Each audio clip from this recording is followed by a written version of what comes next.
ఇవాళ ముఖ్యంగా రైతు సదస్సు నడుస్తూ ఉంటే అదేవిధంగా రాజ్యాంగం అమలులో వచ్చిన దినోత్సవం సందర్భంగా మన గౌరవనీయులు జనసేన పార్టీ అధ్యక్షులు మన అభిమాన నాయకులు బాబాసాహెబ్ అంబేద్కర్ గారు పూలమాలను చేస్తాము.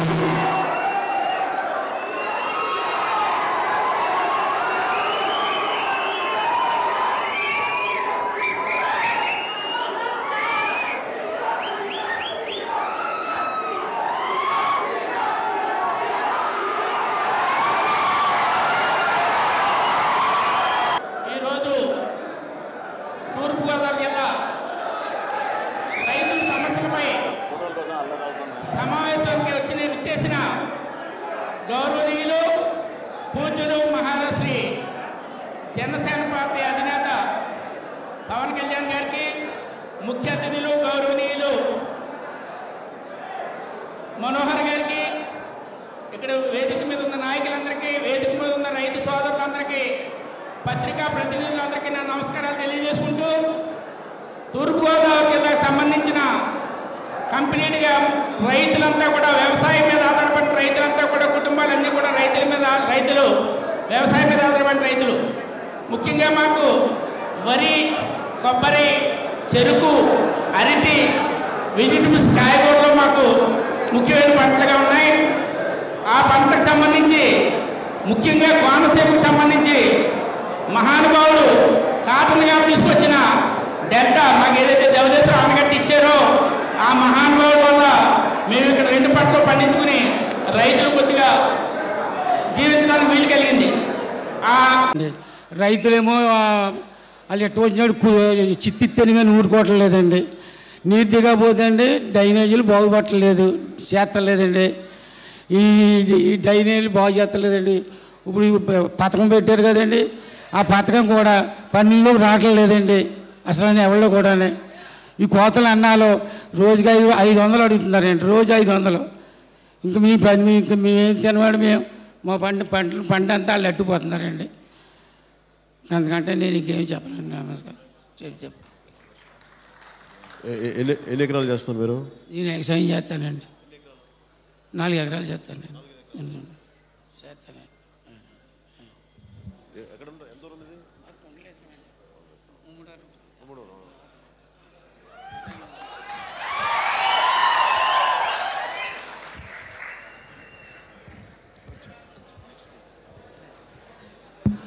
మా సీనియర్ రైతు నాయకులు ఉప్పుగంటి భాస్కరరావు గారిని వచ్చి తక్కువ టైం తీసుకుని కొంచెం ముఖ్యమైన విషయాలు చెప్పాల్సిందిగా కోరుతున్నాం. ఉప్పుగంటి భాస్కరరావు గారు. గౌరవనీయ జనసేన అధ్యక్షులు పవన్ కళ్యాణ్ గారికి, అలాగే ఇక్కడికి ఇచ్చేసినటువంటి రైతు మిత్రులందరికీ నమస్కారం. ఈ కొబ్బరి పంట మీద ముఖ్యంగా ఒక 4 నెలల క్రితం కొబ్బరికాయ 15 రూపాయలకి అమ్మాం. ఈవేళ అది 7 రూపాయలకి పడిపోయింది. అలాగే వినియోగదారుడు విజయవాడలో 22 నుంచి 24 రూపాయల వరకు అక్కడ వినియోగదారుడు పే చేస్తున్నాడు. ఢిల్లీలో అయితే 45 రూపాయలు కూడా ఉందట.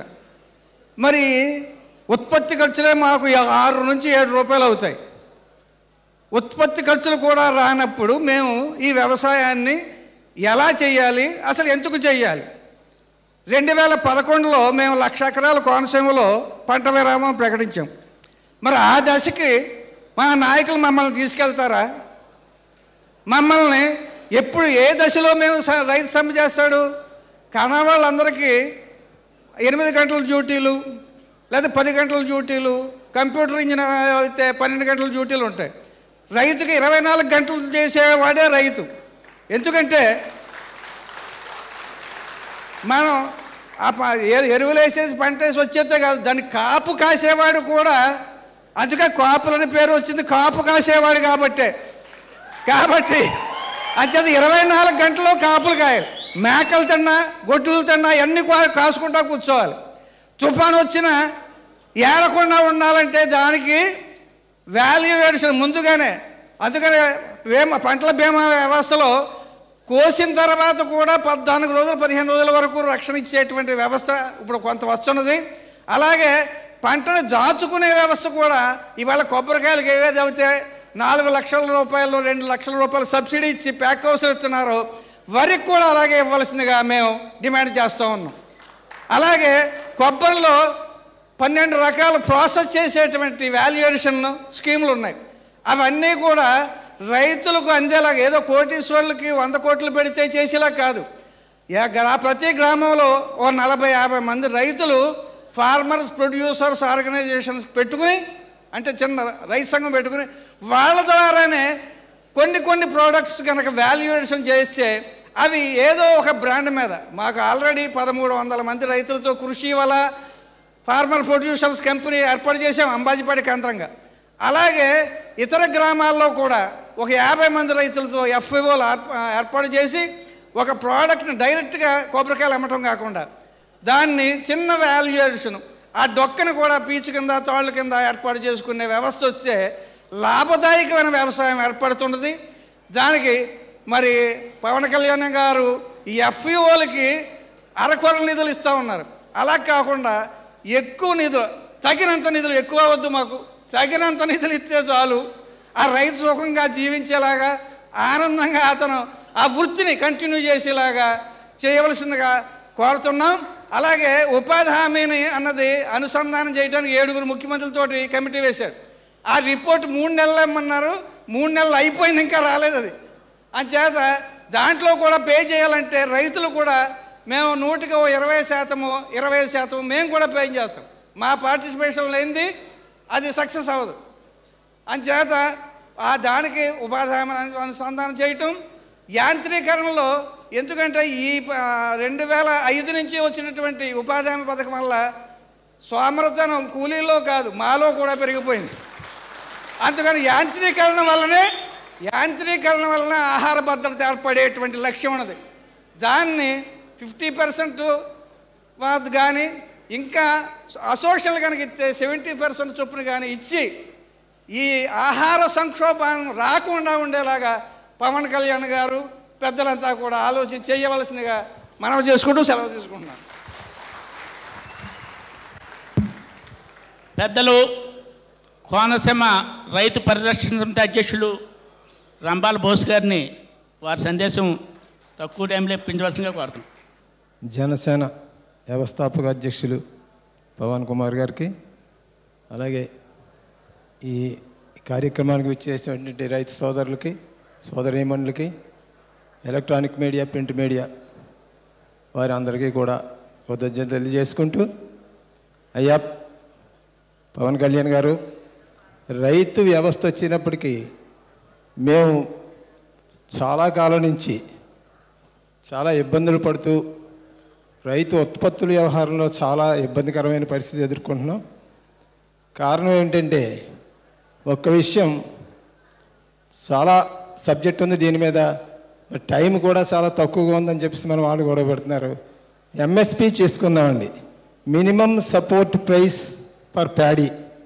ఈ minimum support price per paddy వీళ్ళు సిఎసిపి అని చెప్పేసి ఒక కమిటీ ఒకటి ఉందండి సెంట్రల్ గవర్నమెంట్లో.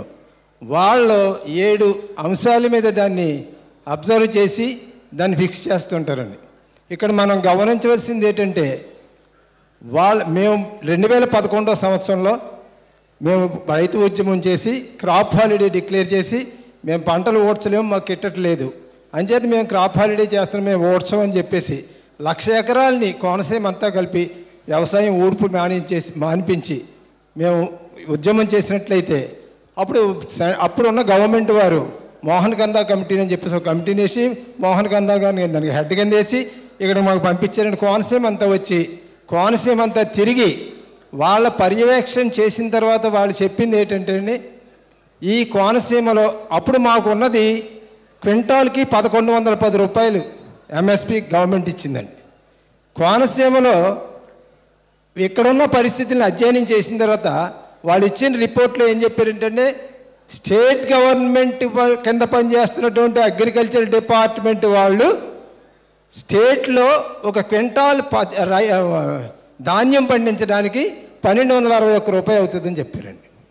అది ఈ నాబార్డు వాళ్ళు 1,355 రూపాయలు అవుతుందని నాబార్డు వాళ్ళు చెప్పారండి. అదే వీళ్ళు చెప్పింది ఏంటంటే కోనసీమలో ఎస్పెషల్లీ కోనసీమలో ఈ పంట పండించడానికి ఇక్కడ రైతు 1500 సుమారు ఖర్చు పెడుతున్నాడు అని చెప్పేసి వాళ్ళు ఇచ్చిన రిపోర్ట్లోనే క్లియర్గా చెప్పారండి. మీరు వేసిన కమిటీ ఇచ్చిన రిపోర్టు ప్రకారం మీరు ఎందుకు దాన్ని అమలు జరపలేదు? 1110 రూపాయలు మీరు ఎంఎస్పి ఫిక్స్ చేసిన తర్వాత ఈ కోనసీమలో 1500 రూపాయలు సుమారు ఈ వరికి ఖర్చు అవుతుంది కాబట్టి ఒక క్వింటాల్ ధాన్యం పండించడానికి. ఈ మిగతా 300 చిల్లర 400 రూపాయలు రైతు ఎక్కడి నుంచి తెచ్చి పెడుతున్నాడు, ఏం చేస్తున్నాడు అన్న సమస్య మీరు ఎవరన్నా పట్టించుకున్నారా? ఏ రోజైనా ఏ గవర్నమెంట్ అయినా ఎంతసేపు ఏంటంటే మాకున్న ఇబ్బంది ఏంటంటే రైతుకు ఒక కర్మ ఉందండి. ఎంచేదంటే ఏ పొలిటికల్ లీడర్ అయితే అపోజిషన్ పార్టీలో ఉంటారో వాళ్ళందరూ ఖచ్చితంగా మా వెనకాల ఉంటారని మీకు సపోర్ట్ చేస్తామని. వీళ్ళు మళ్ళీ రూలింగ్లోకి వచ్చారనుకోండి, అక్కడ ఉన్న అపోజిషన్ వాళ్ళు మా వెనకాలకు వస్తారు, వీళ్ళు రైతుల్ని మర్చిపోతారండి. ఇది సోదరులందరూ సమస్య మందే కాబట్టి కానీ మీరు ప్రశాంతంగా సమస్యను ఆయనకి ప్రజెంట్ చేద్దాం. మన రైతాంగంలో వ్యవస్థలో మనం ఎంత ఇబ్బందులు పడుతున్నాం అన్నది వారు వచ్చారు, మన అదృష్టం బాగుండి ఇవాళ రైతుల గురించి మనం ఏం చేయాలన్న దృక్పథంతో వాళ్ళు వచ్చారు కాబట్టి మొత్తం సబ్జెక్ట్ని వారికి నివేదన చేద్దాం. అలాగా ఏం చేయాలనేది అంటే ఈ రకంగా చూసినట్టయితే పెర ఎకర్కి ఒక పంట పండిస్తుంటే 6000 రూపాయలు నష్టం వస్తుందండి. అది గవర్నమెంట్కి కూడా మన వ్యవసాయం మానేస్తే నష్టం ఉందండి. అది చాలామంది మా రైతు సోదరులు తెలియదు. కానీ దీనివల్ల మీరు ఎంతమందిని మీరు బరాయిస్తున్నాం, మేము ఎంతమందిని కూలీలను బరాయిస్తున్నాం. ఈ కూలీలు అందరం మేమే బరాయిస్తున్నాం కానీ మీరు బరాయించలేదు కదా. ఒక విషయం అండి, ఒక ఎకరా వ్యవసాయం చేయడానికి సీడ్ టు గ్రెయిన్ అంటే విత్తనం చల్లిన దగ్గర నుంచి మళ్ళీ మనం కోత కోసి పోగు పెట్టేటప్పటికి ఈ ఖర్చు 60 మ్యాండేటర్స్ అవుతాయండి. 60 మంది మనుషులతోటి ఒక గింజ నుంచి మనం మళ్ళీ గింజ తయారు చేసేదాకా మాకు పడుతుందండి.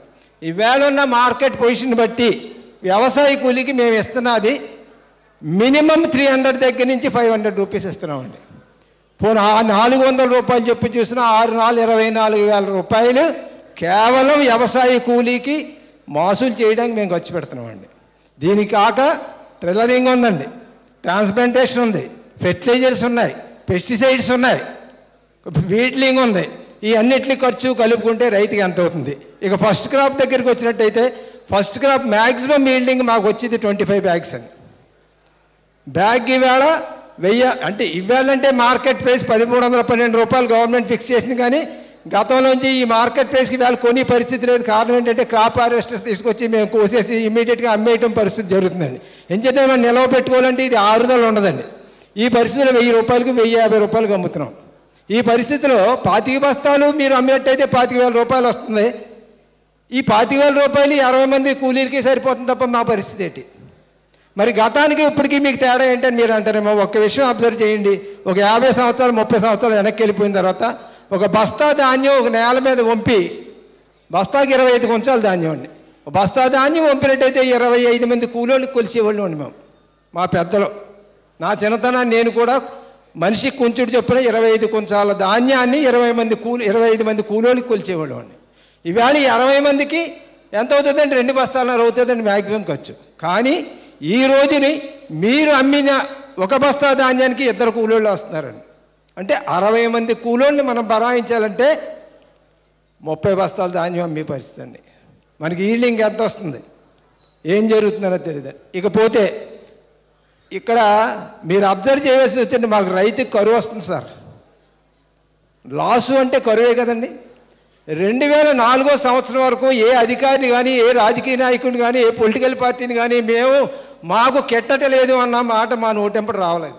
కారణం మాకు కిట్టిందండి. అప్పుడు 2004 నుంచి 2007 సంవత్సరం వచ్చినప్పటికీ స్టాటిస్టికల్గా ఏమైందంటే ఆదాయం ఇంచుమించు బ్యారేజ్గా సరిపోయింది తప్ప ప్రాఫిట్ లేకపోయిందండి. 2007 సంవత్సరం దగ్గర నుంచి మాకు లాస్ ప్రారంభమైందండి. అది 11వ సంవత్సరం దాకా వెయిట్ చేసి 2011లో మేము ఉద్యమం చేపట్టడం జరిగిందండి. అంచేత ఇవాళ మరి ఈ లాస్ని ఎలా బరాయిస్తున్నాడు రైతు అన్న సమస్య లేదండి.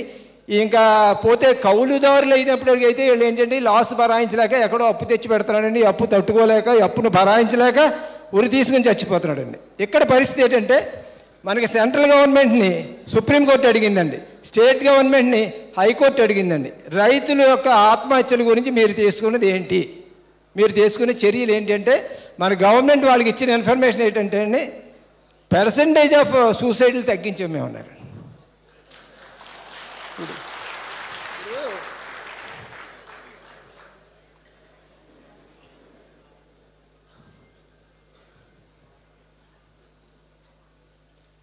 అది ఈ ఆత్మహత్యకి మూలం అన్నది ఏంటో కనుక్కోవటం లేదండి. అది ఆత్మహత్య చేసుకుంటున్నారు, ఎందుకు చేసుకుంటున్నారు వాళ్ళని చెప్తారు, మేము పర్సంటేజ్ తగ్గించామంటే ఎంతవరకు సమంజసం మీరు ఆలోచించండి. మేము అదే అన్నామండి, స్టాటిస్టికోగా సుప్రీంకోర్టు కానీ స్టేట్ గవర్నమెంట్ కానీ మరి రైతుల్ని కూర్చోబెట్టి, రైతు నాయకులను కూర్చోబెట్టి ఎదుర్కొంటా ఈ అధికారులు మిమ్మల్ని ఎంతమందిని కూర్చోబెట్టి ఉంటారు, ఎన్ని పొలిటికల్ పార్టీస్ని కూర్చోబెట్టి కూర్చుంటే మేము చెప్పుకుంటాం సమాధానం. మీరు అధికారులు చేసేవాళ్ళు మేమండి, లాస్ ఎలా వస్తుందో మాకు తెలుసు. అంచేత మేము చెప్పడం మానేసి మిమ్మల్ని అడుగుతుంటే మీరు ఏదో చెప్తున్నారు, రిపోర్ట్ ఏదో ఇచ్చేస్తున్నారు, దాని గురించి అదే కరెక్ట్ గురించి చాలా మాట్లాడుకుంటున్నారు. అంచేత ఈ పరిస్థితి చాలా ఇబ్బందికరమైన పరిస్థితిలో ఉందండి. అలాగే ఇప్పుడు మీరు ఎప్పుడైతే మేము కోత ప్రారంభిస్తామో NREGS పథకం అని ఉందండి, national rural employment guarantee scheme. ఈ స్కీమ్లో కూలీలకి అప్పుడే పని చెప్తున్నారండి వీళ్ళు. సరే దాన్ని పక్కన పెడదామండి. ఈ మధ్యన మా రైతు సోదరులు చాలామంది అన్నారు, ఈ ఉపాధి హామీ పథకాన్ని రైతుకు అనుసంధానం చేద్దాం. బాగుందండి. ఒక్క విషయం నేను అడుగుతున్నాను సోదరులారా, ఉపాధి హామీ పథకంలో ఉన్న కూలీ ఓడికి వాడికి ఇచ్చి లెక్క ప్రకారం ఏంటంటే, ఒక చదరపు మీటరు వరి కోత కొయ్యడానికి ₹2.80 ఎక్స్పెండిచర్ గవర్నమెంట్ బేర్ చేస్తున్నారు వాళ్ళ నార్మల్స్ ప్రకారం. అంటే ఇవేళ అంచేత ఈ రోజుని మనకి ఒక ఎకరం కోత పూర్తి చేయాలంటే ₹15,000 అవుతుందండి దాని లెక్క ప్రకారం. ఇది మనకి కరెక్టా? ఈ అనుసంధానం కరెక్టా? అంచేత మనం కోరుకునేది ఏంటంటే, ఏదైతే కొన్ని గవర్నమెంట్లు ఇస్తున్నాయండి, ఇవాళ కొన్ని గవర్నమెంట్లు ఏంటంటే ఎకరానికి ₹5,000 ఇష్యూ చేస్తాం, లేకపోతే ₹4,000 ఇష్యూ చేస్తాం, ఇస్తున్నారండి వాళ్ళు. రైతు సాగు సహాయం కూలి వాళ్ళ నార్మ్స్ ప్రకారం అండి. వాళ్ళకి వర్క్ చేయడానికి అండి పొద్దున్న 8 గంటలకు రావటం, 8 గంటలకు వెళ్ళిపోవటం అని ఉందండి. అది రైతుకి ఏంటంటే ఇంచుమించు 7 to 8 hours చేసి పరిస్థితి ఉండేదని పూర్వం.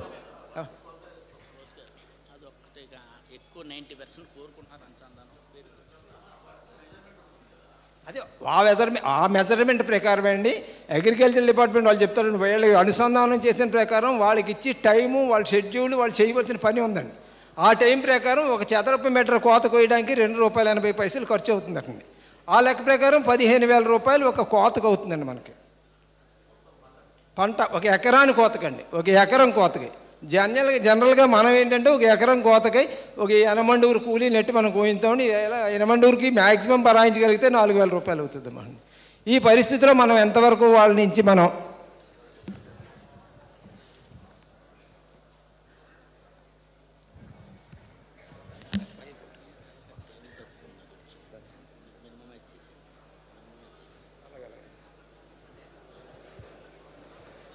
అదే. ఇకపోతే ముఖ్యమైన విషయం ఏంటంటే అండి, గత కాలంలో 50 సంవత్సరాలు వెనక్కి వెళ్ళిపోయినట్టయితే అండి మనం, అప్పుడు స్వాతంత్రం వచ్చిన కొత్తలో మనకి 5 కోట్ల టన్నుల ధాన్యం ఉత్పత్తి అయ్యేదని మన దేశంలో. ఈవేళ 20 నుంచి 22,000 కోట్ల టన్నుల ధాన్యం మనం ఉత్పత్తి చేస్తున్నాం. అప్పుడు ఒక కుటుంబంలో ఒక మనిషి 3 times ఫుడ్ తింటూ 250 grams ఫుడ్ తినేవాడండి. 3 times అండి. ఈవేళ ఒక మనిషి 100 grams రైస్ తీసుకుంటున్నాడండి. చపాతీలు ఇంకోటి ఏదో చేసి ఫుడ్ కంట్రోల్ చేసేసి. అంటే గతంలో మనకి ప్రొడక్షన్ తక్కువ అండి, యూటిలైజేషన్ ఎక్కువ ఉండేది. ఇప్పుడు ప్రొడక్షన్ పెరిగిపోయిందండి, యూటిలైజేషన్ తగ్గిపోయింది. దీనికి కారణం ఏంటంటే, మమ్మల్ని రైతులను ఆఫ్ చేసేయండి మీరు ప్రొడక్షన్ అంటాం కరెక్ట్ కాదేమో గవర్నమెంట్ అని చెప్పి నేను అనుకుంటున్నానండి. నిరంతర ప్రాసెస్గా మనకి ఎక్స్పోర్ట్ జరగాలి. ఏ కంట్రీస్ రైతులో ఎక్స్పోర్ట్లో లేవో ఆ కంట్రీస్కి నిరంతరం.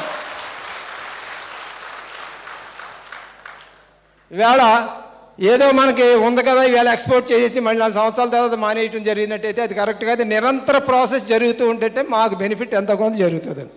ఇకపోతే మీరు అబ్జర్వ్ చేయండి, ఉద్యోగస్తుల పరిస్థితి వచ్చినప్పటికీ, అయ్యా దయచేసి ఉద్యోగస్తులు ఏమనుకోవద్దు, వాళ్ళ పరిస్థితి వచ్చేటప్పటికి ఏంటంటే 10th pay commission, 12th pay commission, 11th pay commission అని చెప్పేసి వీళ్ళు పెట్టుకుని వాళ్ళని కూర్చోబెట్టుకుని ఎంతవరకు కరువు వచ్చింది దేశంలో, ఈ కరువు వచ్చి మన ఉద్యోగస్తులకి ఎంత పెంచాలి. ఒక్క విషయం మీరు అబ్జర్వ్ చేయండి, కరువు మా అందరికీ వస్తుంటే శాలరీస్ వీళ్ళు పెంచుకోవటం ఏంటండి? ఎంతవరకు ధర్మో చెప్పండి. ఎంతసేపు గవర్నమెంట్ యొక్క ఆలోచన ఎట్లా ఉంటుందంటే కన్స్యూమర్ ఏమైపోతాడని అనుకుంటున్నాడు తప్ప, బజార్లోకి వెళ్ళి 50 రూపాయలు బియ్యం కొనుక్కుని కన్స్యూమర్ దెబ్బతినేస్తున్నాడు అనుకుంటున్నాడు తప్ప, ఈ రైతు ఏమైపోతాడు, ఇటు పండించడానికి లాస్ పెట్టి పండిస్తున్నాడు కాబట్టి ఈడేమైపోతాడు దృష్టి అసలు గవర్నమెంట్కి లేదు. అది గవర్నమెంట్లో వచ్చిన నాడే రైతు బాగుపడతాడని చెప్పేసి మీకు తెలియజేసుకుంటున్నాం సార్. అలాగే ఇక ఏదైతే మాకు పరిపాలన చేసి గవర్నమెంట్లోనే కోఆపరేటివ్ సిస్టమ్ దగ్గరికి వద్దామండి. కోఆపరేటివ్ సిస్టంలో 25 years నుంచి మాకు సబ్సిడీ సిస్టమ్ మొదలుపెట్టారు. 25 years నుంచి ఉన్న మీ సబ్సిడీస్ అయితే వేసినండి, ఈ మధ్య నుంచి తీసేసారు మొత్తం రైతుకి. మేమేదో చేస్తున్నాం అని చెప్పి ఈ పార్టీలన్నిటికీ అయితే ఒకే మాట నేను అడుగుతున్నాను. దేశంలో చాలా రాష్ట్రాల్లోనే, ఇన్ని రాష్ట్రాల్లోనే, ఇవాళ కర్ణాటక రాష్ట్రాన్ని తీసుకుందాం. కర్ణాటక రాష్ట్రంలో ప్రతి రైతుకి 3 లక్షల రూపాయలు వడ్డీ రేటు అప్పిస్తున్నారు. 8 లక్షల రూపాయలు 3% ఇంట్రెస్ట్ తోటి ఇస్తున్నారు. మేము రైతు బంధు పథకం ప్రవేశపెట్టాం. మేము రైతులకి మిత్రులం కాబట్టి మేము ఏదో చేస్తున్నామని మీరు చెప్పిపోతే ఇలాంటి కార్యక్రమాలు మీరు ఎందుకు చెయ్యరు రైతులకి అంచేది ఈ విషయాన్ని. సరే, ఇంక ఇరిగేషన్ సమస్య తీసుకుందాం సార్. ఇంకోటండి, ఈ యొక్క కోఆపరేటివ్ సిస్టమ్ వచ్చినట్టుకి నేను ఒక ఎకరం పాస్బుక్ పట్టుకుని బ్యాంక్కి వెళ్ళినట్టయితే స్కేల్ ఆఫ్ ఫైనాన్స్ ప్రకారం ఈ పంటకి ఎంత ఇవ్వాలన్నది బ్యాంకులో చూసి ఇచ్చేస్తారని ఇమీడియట్గా ఏదో సంతకాలు పెట్టించుకుంటారు, 25 సంతకాలు పెట్టించుకుంటారు, కానీ ఇమీడియట్గా డబ్బు ఇచ్చుకుంటారు. అదే కోఆపరేటివ్ సిస్టంలో మేము ఒక ఎకరాన్ని అక్కడ పెట్టి మేము లోన్కి వెళ్ళినట్లయితే ఈ స్కేల్ ఆఫ్ ఫైనాన్స్ ప్రకారం వాళ్ళు ఇచ్చి 25,000 రూపాయలకి 2,500 రూపాయలు షేర్ క్యాపిటల్ తీసుకుంటారండి వాళ్ళు. అంటే 23,500 రూపాయలు మా చేతికి ఇచ్చి 25,000 రూపాయలకి నువ్వు వడ్డీ కట్టించుకుంటున్నావు. ఇది ఎంతవరకు ధర్మం? కోఆపరేటివ్ సిస్టమ్ అంటే షేర్ క్యాపిటల్ మీదే ఆధారపడి ఉంటాం మాత్రం ఇది కరెక్ట్. కానీ ఈవేళ నేషనలైజ్డ్ బ్యాంక్స్ వచ్చిన తర్వాత నువ్వు ఫ్రీగా వెళ్ళి ₹1 ఖర్చు పెట్టకుండా నువ్వు లోన్ తీసుకు తెచ్చుకుంటున్నావు కదా. ఈవేళ కోఆపరేటివ్లో నువ్వెందుకు 2500 రూపాయలు షేర్ క్యాపిటల్ కట్టుకుంటున్నావు? పోనీ నువ్వు డివిడెంట్ ఇస్తున్నావా? ఎంతమంది మా రైతులు ఉన్నారు, ఎవరన్నా ఏ సొసైటీ నుంచైనా డివిడెంట్స్ తెచ్చుకున్నారేమో అడగండి. ఈ 2500 రూపాయలు అలాగే అలా డెట్ క్యాపిటల్ కింద అలాగ ఉంటుందండి, దాని మీద ₹1 ఇంట్రెస్ట్ మా రైతుకు రాదు. ఇది అవసరమా రైతుకి? ఇంక ఇరిగేషన్ సిస్టమ్కి వద్దామండి.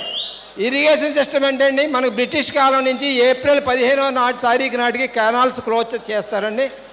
మే 15వ తారీఖు నాటి కెనాల్ వదిలిపెడతారండి. ఆ రోజుల్లో మేము 3 పంటలు పండించడానికి అవకాశం ఉండేదండి. వీళ్ళు ఏం చేస్తున్నారంటే ఇది తవ్వులు అంటారండి, కెనాల్ తవ్వులు అంటారు. ఈ తవ్వులకండి ఎట్లా ఉంటుందంటే పరిస్థితి అంటే, కెనాల్స్ క్లోజ్ చేసిన తర్వాత ఈ కెనాల్ తవ్వాలనుకోండి, కెనాల్ క్లోజ్ చేసిన తర్వాత టెండర్లు పిలుస్తారండి. కెనాల్ క్లోజ్ చేయాలి, టెండర్లు పిలాలి, టెండర్ వాళ్ళు అక్కడికి వెళ్ళాలి. ఈ లోపల దీన్ని బెయిల్అవుట్ చేయాలండి. వాటర్ని ఎప్పుడు తవ్వుతారు, ఎంత టైం పడుతుంది, ఈ లోపల కెనాల్ వదిలిపెట్టేస్తారండి. వాటర్ వచ్చేస్తుంది, కొలతలు దాంట్లో కొలుస్తారండి, అది నీటిలోనే కొలుస్తారండి. ఇది యథార్థమైన సంఘటన తప్ప మేము రివీల్ చేసి మ్యాటర్ ఏది కూడా తప్పుడు సమాచారం మాత్రం కాదండి. ఏమండి, మీరు ఈ కెనాల్ తవ్వాలి అనుకున్నప్పుడు కెనాల్లో వాటర్ ఫ్లో అవుతున్నప్పుడే మీరు టెండర్ ఎందుకు పిలవకూడదు? అట్లాగే టాప్ నుంచి బాటం దాకా నేను ఒక్కడనే కాంట్రాక్టర్నండి. నా ఒక్కడికి ఎందుకు ఇవ్వాలి? మీరు ఈ రీచ్లు విడదీసి 4 కాంట్రాక్టులకు ఇచ్చినట్టయితే మీ వర్క్ కూడా ఫెందర్డ్ అవుతుంది కదా. ఆ పని మాత్రం ముందు చేయరండి. అంచేది ఈ ఇరిగేషన్ సిస్టంలో ఈ ఇబ్బంది మాత్రం చాలా ఎక్కువగా ఉందండి. అంచేది ఆ సిస్టమ్ మార్చాలి. ఈ ఇరిగేషన్ టైంకి విడిచిపెట్టినట్టయితే ఫస్ట్ క్రాప్ ఊడ్చుకోగలం, సెకండ్ క్రాప్ ఊడ్చుకోగలం, తర్వాత పల్సస్ పండించుకోగలం. ఏదండి, ఇప్పుడు పాత సిస్టమ్ ప్రకారం మే 15కి కెనాల్స్ వదిలిపెట్టేవారండి, ఏప్రిల్ 15కి కెనాల్స్ క్లోజ్ చేసేవారండి, మే 15కి విడిచిపెట్టేవారండి. ఇది ఏమైందండి, వీళ్ళు ఈ కెనాల్స్ తవ్వులు అవి పెట్టండి, లేకపోతే అక్కడేమో రెగ్యులేటర్లు కడుతున్నాం, ఇక్కడ రెగ్యులేటర్లు కడుతున్నాం అని చెప్పుకోవచ్చు. ఈ సిస్టమ్ ఆఫ్ వాటర్ విడిచిపెట్టండి, రిలీజ్ చేయటం అన్నదేమో జూన్ 1వ తారీఖు అని చెప్పి అంటున్నారండి. మేమందరం చాలామంది గొడవ పెట్టామండి. పెట్టింది నేను కూడా 2-3 సార్లు డిపార్ట్మెంట్ దగ్గరికి వెళ్ళి నేను గొడవ పెట్టానండి. ఏమండి, మీరు నీరు విడిచిపెట్టడం అంటే మేము కాళ్ళు కొడుక్కోవడానికి నీరు కాదని మాకు కావాల్సింది. టెయిల్ ఎండ్ ఆఫ్ ద కెనాల్స్లో కూడా ఆకుమళ్ళు పోసుకునే పరిస్థితిలో మీరు నీరు విడిచిపెట్టినట్టయితే అప్పుడు విడిచిపెట్టామని చెప్పండి. ఇంచుమించు జూన్ నెలాఖరు దాకా లేదా జూన్ 20-25 తారీఖుల దాకా మాకు వాటర్ రాదండి. సరిగ్గా ఈ ఆకుమళ్ళు పోసుకునే అవకాశం ఉండదండి. దాని మీద ఏంటంటే ఫస్ట్ క్రాప్ లేట్ అవుతుందండి. ఫస్ట్ క్రాప్ తర్వాత దాని క్రాప్ హార్వెస్ట్ అయిన తర్వాత సెకండ్ క్రాప్ లేట్ అవుతుందండి. పల్సెస్ పండి పరిస్థితి లేకుండా పోయిందండి. అంచేత ఈ సిస్టమ్ ఆఫ్ ఇరిగేషన్లో ఈ రిలీజ్ చేయటం, క్లోజ్ చేయటం, closure of canals, release of canals అది కొంచెం మార్చవలసిన పరిస్థితి ఉందండి. సరే, ఇంక మెయిన్ ఏంటంటే అండి, మేము అందరం ఎంతో కొంత సోదరులందరం మనం బతుకుంటే మనం అన్న వాళ్ళు ఇక్కడ మనుగడ సాగించాలంటే మనం బ్రతుకుండాలి. మనం బ్రతుకుండాలంటే ఈ కోనసీమలో ఇంపార్టెంట్ ఇబ్బందికరమైన పరిస్థితి ఒకటి ఉందండి. ONGC, oil and natural gas commission వాళ్ళు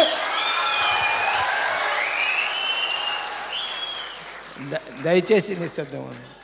ఆయిల్ అండ్ గ్యాస్ కమిషన్ వారు ఇక్కడికి 1970 సంవత్సరంలో వచ్చారండి. వాళ్ళు 1970 సంవత్సరంలో వచ్చిన తర్వాత ఆయిల్ అండ్ గ్యాస్ కమిషన్ వాళ్ళు వచ్చి ఈ ఫ్లోలు ఎక్కడున్నాయి అండర్ గ్రౌండ్లో అని చెప్పేసి బాంబింగ్ చేయడం మొదలుపెట్టారండి. నేను ఒక విషయం అడుగుతున్నానండి గవర్నమెంట్ని, 1970 సంవత్సరానికి ముందు ఎప్పుడైనా ఏ గవర్నమెంట్ అయినా ఏ గ్రామానికైనా ఒక ట్రక్కుతోటి వాటర్ పంపించిందా? పంపలేదు. మా చెరువులో, మా నూతులో, మా దొరువులో పెట్టి మేమేం బతికాం తప్ప మీరు పంపిన నీటితో మేము బతకలేదు. ఎప్పుడైతే 1970లో ఈ బాంబింగ్ సెక్టార్ మొదలుపెట్టి వీళ్ళు బాంబులు మొదలుపెట్టి ఓఎన్జీసీ అన్వేషణ ప్రారంభించిందో ఈ వాటర్ కరెంట్ భూమిలో మారి ప్రతి నూతులో ఉన్న నీరు కూడా చప్పనీరు అయిందండి. ఎక్కువగా మా కోనసీమలో ఉప్పు నీరు ఉంటుందండి, కానీ కొన్ని చోట్ల మాత్రం మంచినీరు ఉండేది. ఆ మంచినీరుని కూడా వీళ్ళు పాడు చేయడం జరిగింది. అప్పటి నుంచే మీ మీద ఆశపడి మీ గురించి మేము మీ ట్రక్ ఎప్పుడు వస్తుందో నీళ్ళు పట్టుకోవాలన్న పరిస్థితిలో ఉన్నారు అన్నమాట. అంచేత ఈ కోనసీమలో ఉన్న దీనివల్ల ఎంతవరకు లాసు, ఎంతవరకు నష్టం ఇవాళ నేను చెప్తాను. నగరం గ్యాస్ ట్రాజడీ మీరు చూసుంటారు, మీరు పేపర్లో చదివి ఉంటారు. నగరంలో గ్యాస్ ట్రాజడీ 2 years బ్యాక్ రండి, ఇళ్ళు కొంపలో మనుషులు చాలామంది పోయారండి. అది ఫస్ట్ టైం కాదు సార్, 7వ అండి. అది నగరంలో గ్యాస్ ట్రాజడీ అనేది గ్యాస్ మీద వచ్చిన ట్రాజడీలో 7వదండి అది. ఈ కోనసీమలో ఏ రోజుని మాకెంత బాంబు పేలుతుంది, మాకెంత కూర్చున్న చోట నుంచి అన్న సమస్య మాకు ఎప్పుడు ఉందండి. కారణం ఏంటంటే వీళ్ళు గ్యాస్ ఎక్స్ట్రాక్ట్ చేస్తారండి, దాని సబ్సిక్వెంట్గా దాంట్లోకి ఏం పంపుతారన్నది, ఫిల్లింగ్ ఏం చేస్తారన్నది కూడా అనుమానమేండి. మనం దాంట్లోంచి గ్యాస్ బయటకు తీసామంటే లేకపోతే ఆయిల్ బయటకు తీస్తామంటే సబ్సిక్వెంట్గా దాంట్లోకి అది ఫిల్ చేయాలంటే అది ఫిల్ చేయాల్సిన పరిస్థితి ఉందా లేదన్నది కూడా అనుమానమైన పరిస్థితి ఉందండి. అంచేది ఏంటంటే వీళ్ళు ఎప్పుడైతే ఈ ఎంతసేపు ఈ గ్యాస్ మేము పంపిస్తాం, గ్యాస్ చేస్తాం అంటే మాకు దేశం సుభిక్షంగా ఉండటం మాకు అవసరం, దేశం ప్రగతి సాధించాలి. కానీ విధ్వంసకరమైన ప్రగతి కరెక్ట్ కాదు. మనుషుల్ని చంపేసి దేశాన్ని ప్రగతికి తీసుకెళ్తా ఉండడం మాత్రం అది కరెక్ట్ కాదు. అంచేత దీనికి ఒక సొల్యూషన్ ఆలోచించాలి. ఇంకొక విషయం అండి, ఈ కెనాల్ నుంచి ఇలా నుంచి మేమేమో పైప్ లైన్ వేసుకుపోతున్నాం, గ్యాస్ లైన్ వేసుకుపోతున్నాం అంటే ఎవ్రీ 30 years గ్యాస్ లైన్ పరీక్ష చేయవలసిన పరిస్థితి గవర్నమెంట్ ఉంది. నువ్వు చేసావా ఈ రోజు వరకు ఎప్పుడన్నా సరే? ఎప్పుడూ చేయలేదండి. ఎప్పటికప్పుడు అది బ్లాస్ట్ అయిపోతుందని అక్కడికి వచ్చేదో సింపుల్ రిపేర్ చేసేస్తున్నారు, వెళ్ళిపోతున్నారు. ఇంకా డ్రైనేజీ సిస్టమ్ చూసుకోండి సార్. ఈ ఓఎన్జీసీ వల్ల ఆల్రెడీ కోనసీమ భూమి 3 అడుగులు కిందకి దిగింది. ఇది జియోలాజికల్ సర్వే వారు ఇచ్చిన రిపోర్టు. ఇది మనం అధికారులను అడుగుతుంటే ఇది కరెక్ట్ కాదని వాళ్ళు చెప్తున్నారు, కానీ యాక్చువల్గా ఫ్యాక్ట్ ఏంటంటే కోనసీమ 3 అడుగులు కిందకి దిగింది. కానీ మనకు తెలియని విషయం ఏంటంటే నా కాళ్ళు కింద ఉన్న భూమి దిగలేదు కాబట్టి కోనసీమ అంతా సుభిక్షంగానే ఉందనుకుంటున్నాం. దీనికి ఒక్కటే చెప్తాను, దీనికి ఆధారం ఏంటంటే అల్లవరం మండలం నుంచి వచ్చిన రైతులను అడగండి, ఏ రైతులన్నా జరగండి, గతంలో చేయాల్లో నీరు డ్రైన్లోకి వెళ్ళేది, ఇప్పుడు డ్రైన్లో నీరు చేయాల్లోకి వెళ్ళడం ప్రారంభించింది. అంచేత కొద్దిపాటి వర్షం వచ్చినప్పటికీ కూడా చేయాల్లోంచి నీరు కిందకి దిగట్లేదండి. ఇకపోతే ఇంత భారీ వెడల్పులో డ్రైన్ ఉంది కదా, ఈ డ్రైన్ నుంచి మనం వాటర్ వెళ్తుంది కదా అని చెప్పి అంటే దాంట్లో అడ్డుకట్లు ఉంటాయండి. ఇది ఎన్నిసార్లు మేము చెప్పినా సరే తొలగించరండి. మేము దగ్గర ఉండి తొలగించి ఏర్పాటు చేస్తే తహసీల్దార్ గారు వాళ్ళు ఆర్డీఓలు వస్తే తీసేస్తారు. మళ్ళీ 4 రోజులు వచ్చిన తర్వాత మరి మీరు ఎవరు ఇన్ఫ్లుయెన్స్ చేస్తారో తెలియదు, కానీ మళ్ళీ అడ్డుకట్లు వేసుకుంటారు. ఇలాంటి ఇబ్బందులన్నీ ఇంచుమించు ఉన్నాయండి. కాబట్టి అలాగే ఈ కోనసీమలో కోనవరం అని చెప్పేసి ఒక గ్రామం ఒకటి ఉందండి. ఆ కోనవరం గ్రామం దగ్గర స్ట్రైట్ కట్ అని చెప్పేసి ఒక స్ట్రీక్ ఒకటి ఉందండి. ఆ స్ట్రీక్ టైల్ ఎండ్కి వెళ్ళినప్పటికి ఏంటంటే ఈ వాటర్ అంతా రిసీడ్ అయ్యి సముద్రంలోకి దాంట్లోంచి వెళ్తుంటుందండి. ప్రతి సంవత్సరం వచ్చి ఇసుక ఆ కరెంట్కి, ఈ వాటర్ కరెంట్కి ఇసుక మేట వేసేసి ఆ మేట వేయటం వల్ల ఈ డ్రైన్ నుంచి వాటర్ మళ్ళీ బయటకు వెళ్తాండి. ప్రతి సంవత్సరం నేను ఒక కాంట్రాక్టర్ అండి, నేను 50 లక్షలు తీసుకుంటాను, తవ్వేస్తాను, వెళ్ళిపోతాను, మళ్ళీ వస్తాడు ఇంకో కాంట్రాక్టర్, మళ్ళీ సంవత్సరం తవ్వుతాడు, వెళ్ళిపోతాడు. ఇన్ని లక్షల రూపాయలు నువ్వు తవ్వుతున్నావు, దాన్ని బండు పెర్ఫెక్ట్గా తయారు చేసి టైర్ ఎండ్లో ఒక లాక్ ఎందుకు పెట్టావు నువ్వు? అక్కడ రెగ్యులేట్ చేస్తే రెగ్యులేటర్ చేసి పరిస్థితి ఉంటుంది కదా, ఎక్కువ దీంట్లో వాటర్ ఎక్కువ ఉంటే దాంట్లో కుదిలి పెట్టవచ్చు కదా అని చెప్పేసి అది మరి ఆలోచన మరి వాళ్ళకి రాదో మరి మాకు దానికి ఏంటో దాని అవసరం ఏంటో ప్రతి కాంట్రాక్టర్కి దీని అవసరం ఉందేమో మరి మాకు తెలియదండి. అది కొంచెం ఆలోచించవలసిందిగా చేస్తున్నాను. కాబట్టి సరే, పోతే మరి మీడియా విషయానికి వస్తున్నాను. దయచేసి మీడియా సోదరులందరికీ దయచేసి ఏమనుకోద్దు. 2011లో మేము ఉద్యమం చేసినప్పుడు యావత్ భారతదేశంలోని కోనసీమ రైతులు అన్ని వనరులు ఉండి వ్యవసాయం చేయమని చెప్పి ఉద్యమం చేశారని చెప్పేసి ఎలుగెత్తి మీరు చాటి చెప్పారు. మా కోనసీమ యొక్క ఈ రైతు యొక్క ఉద్యమాన్ని భారతదేశం అంతా ప్రతిబింబం చేశారు. అలాగే ఇతర దేశాలకు కూడా ఇది పాకింది. చాలా సంతోషం. కానీ నేను మిమ్మల్ని ఒక్కటే అడుగుతున్నానండి, వాళ్ళు ఏ రాజకీయ నాయకులు వచ్చారో అప్పుడు మనకున్న పరిపాలన చేస్తున్న భారతదేశంలో ఉన్న ప్రతి రాజకీయ నాయకుడు మా దగ్గరికి వచ్చి రిపోర్ట్ తీసుకున్నారండి. మేము వచ్చినట్లయితే మీకు ఖచ్చితంగా ఏదైతే మీరు కోరుకుంటున్నారో స్వామినాథన్ కమిషన్ అమలు జరుపుతాం, మీకు ఇబ్బంది లేకుండా ఉంటుంది, ఎంఎస్పీ ఇది పెరిగిపోతుంది అని చెప్పేసి అన్నారండి. ఎవ్వరూ కూడా ఈ రోజు వరకు ఏం మాట్లాడలేదు. అది మీ అందరికీ తెలుసు. ఇదే సమస్యని మీరు ఎందుకు ప్రతిబింబించలేరు? ఆ రోజున మీరు ఇచ్చిన వాగ్దానాలు ఎందుకు మీరు తీర్చట్లేదు? ఆ రోజున అయ్యా రాజకీయ నాయకులు అందరూ మీరు అన్ని పార్టీల వాళ్ళు ఇక్కడ కోనసీమ వచ్చారు, కోనసీమ యొక్క రైతుల యొక్క దుస్థితి మీరు గమనించారు, విన్నారు, మోహన్ గంధా కమిషన్ వేశారు, కమిషన్ వాళ్ళు ఇది ఫ్యాక్ట్ అని చెప్పారు. ఇదంతా తెలుసుకున్న తర్వాత మీరు వాళ్ళు ఇచ్చిన బెనిఫిట్ ఏంటి, మీరు వాళ్ళకి ఇచ్చిన హామీలు ఏం చేయగలిగారని చెప్పేసి అది మిమ్మల్ని పత్రికా రీత్యా అడగమని మిమ్మల్ని అందరినీ కోరుతున్నాను. దయచేసి ఏం అనుకోవద్దు. ఎంచేదంటే మీడియా కూడా మీరు పైన చెప్పినట్టు వినవలసిన పరిస్థితి ఉంది. అది మాకు తెలుసు, మీకు తెలుసు. The most important point agriculture వ్యవసాయ బీమా పథకము. ద మోస్ట్ ఇంపార్టెంట్ పాయింట్ అండి. ఇక్కడ మీరు గమనించవలసింది ఏంటంటే అగ్రికల్చర్ ప్రతి క్రాప్కి మేము ఎకరానికి స్కేల్ ఆఫ్ ఫైనాన్స్ ప్రకారం బ్యాంకులు కానీ సొసైటీస్ కానీ ఎంత అమౌంట్ అయితే మాకు ఇస్తుందో ఆ ఎంత అమౌంట్కి ఎంత % అని చెప్పేసి బీమా కడతాం జరుగుతుంది. అది ఈ మధ్యకాలంలో బీమా వెసులుబాటు చాలా తగ్గించారు. ఏం చేద్దంటే కొంత గవర్నమెంట్ బరాయిస్తూ కొద్దిపాటి మమ్మల్ని బరాయించమని చాలా సంతోషం. కానీ ఇక్కడ ఒక్క విషయం అడుగుతున్నానండి, సక్రమమైన పరిస్థితిలో ఈ బీమా పరిస్థితి అమలు జరగట్లేదు. గతంలో మొత్తం మండలం అంతా ఉండి బీమాని ఈవేళ ఏమో గ్రామ వైద్యం చేశారండి. ఈ గ్రామంలో ఉన్న పరిస్థితులు కూడా మార్చి మేము మిమ్మల్ని కోరేది అంటే ఈ వ్యవసాయ బీమా పథకాన్ని సర్వే నెంబర్ ప్రకారం అమలు జరపండి. ఏ సర్వే నెంబర్ రైతు అయితే దెబ్బతిన్నాడో ఆ సర్వే నెంబర్కి వర్తించేలాగా ఏర్పాటు చేయండి. గ్రామం అంతా యూనిట్ కింద తీసుకోవద్దు, సర్వే నెంబర్ యూనిట్ కింద తీసుకుని నేను అమలు చేయండి. ఇకపోతే దీంట్లో ఉన్న లొసుగు ఒకటి ఉంది సార్. ఈవేళ నేను ఎకరం భూమి ఉడ్చాను, మీ సొసైటీ నుంచో లేకపోతే మీ బ్యాంక్ దగ్గర నుంచో నేను లోన్ తెచ్చుకుని తర్వాత ఈ ఎకరం భూమి ఫెయిల్ అయిపోయిన తర్వాత ఈ ఎకరం భూమి మరి నాకు బీమా పథకం కింద వర్తించి బీమా నుంచి సొమ్ము కావాలి కదండి. ఇప్పుడు ఇది పక్కన పెడితే నేను ఈవేళ ఇన్సూరెన్స్ పాలసీ తీసుకున్నానండి నా లైఫ్కి. నేను చనిపోయిననుకోండి, నేను ఎవరికైతే నామినీ చేస్తానో నా భార్యో నా బిడ్డో నా ఎవరొకరు ఆ ఇన్సూరెన్స్ పాలసీ మీరు ఇస్తారు కదండి. నేను చచ్చిపోయిన తర్వాత నా తండ్రి ఎప్పుడు చచ్చిపోయాడు, ఎన్ని సంవత్సరాలు చచ్చిపోయాడు, నా తాత ఎన్ని సంవత్సరాలు చచ్చిపోయాడు, నా ముత్తాత ఎన్ని సంవత్సరాలు చచ్చిపోయాడు అని అడగరు కదా. ఈవేళ మేము కట్టి ఈ పంట భూమికి మాకు ఇచ్చి లోన్కి మేము కట్టి ఇన్సూరెన్స్కి వెనకాల 7 పంటలు వెనక్కి లెక్క చేస్తున్నారండి వాళ్ళు. 7 పంటలు వెనక్కి వెళ్ళి 7 పంటలు యావరేజ్ తీసుకుని ఈవేళ ఇవ్వటం ఏంటంటే నువ్వు ఈ పంటకి లోన్ ఇచ్చావు, నాకు ఈ పంట పోయింది, ఈ లోన్ నువ్వు భరాయించాలి, మమ్మల్ని వెనకాల పంటల గురించి ఆలోచిస్తారు ఎందుకండి?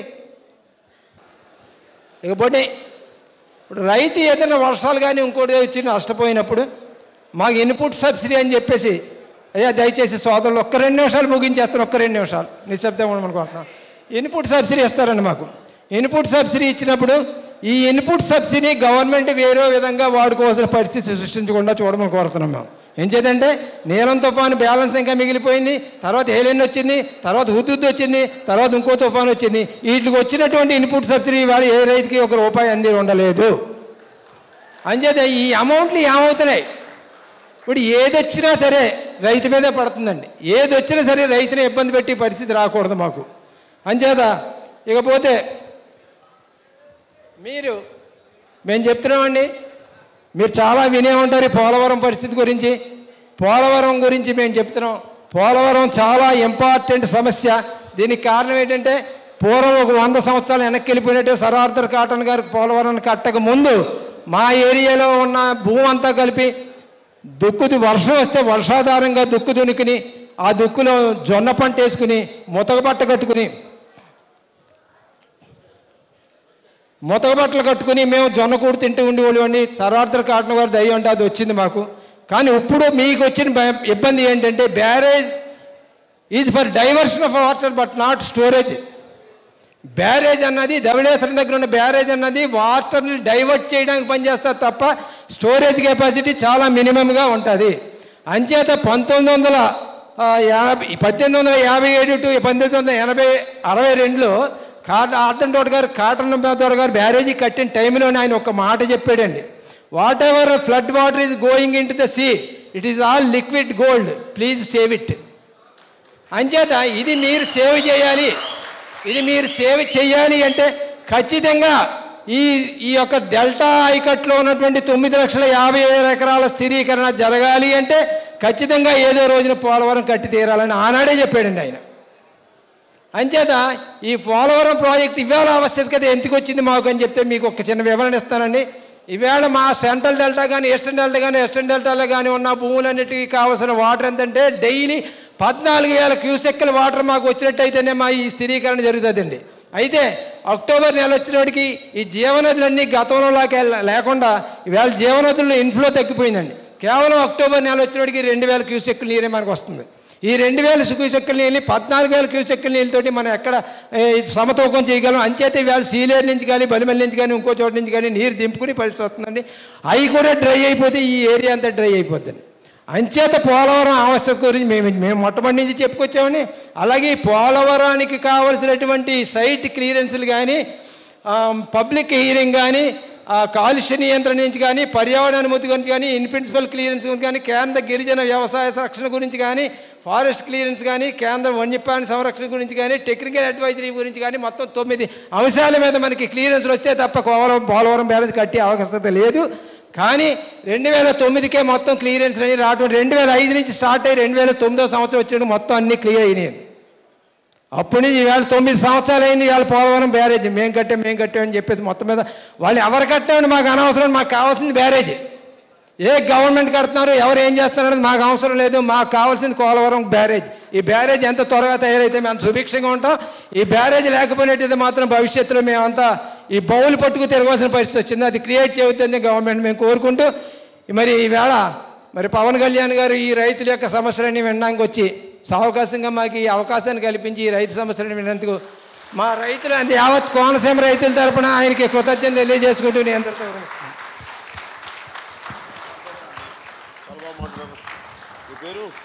సుభాష్ చంద్రబోస్ అండి. మా father is the freedom fighter. He was imprisoned in Karachi Congress 9 months. He was imprisoned in Karachi Congress 9 months. అవునా? పేరు ఆయన పేరు అంబాల తాతయ్య గారు. మీకు అంబాల సుభాష్ చంద్రబోస్ ఫాదర్ సుభాష్ చంద్రబోస్ వర్గంలో ఉండేవారున్నప్పుడు నేను పుట్టిన తర్వాత ఆయన దగ్గర నుంచి వచ్చి నాకు ఆయన ఆజాద్ హింద్ ఫౌజ్లో చేశారా?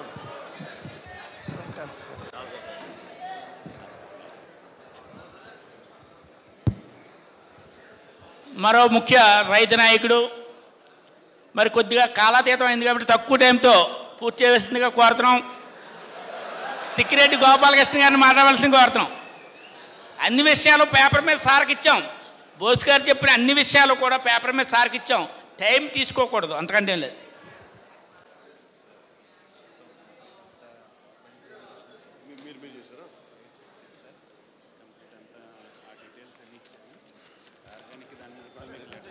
ఈ రిప్రజెంటేషన్ ఇచ్చాను సార్.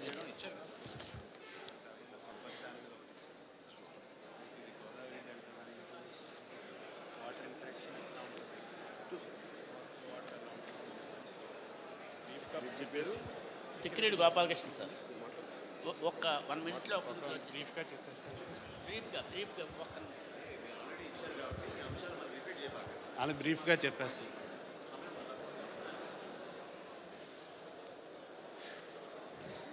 జనసేన పార్టీ అధ్యక్షులు శ్రీ పవన్ కళ్యాణ్ గారికి, వేదికను అలంకరించిన మనోహర్ గారికి మరియు రైతు సోదరులందరికీ నా హృదయపూర్వక నమస్కారాలు తెలియజేసుకుంటూ 1947 ఆగస్టు 15న భారతదేశానికి స్వతంత్రం వచ్చింది.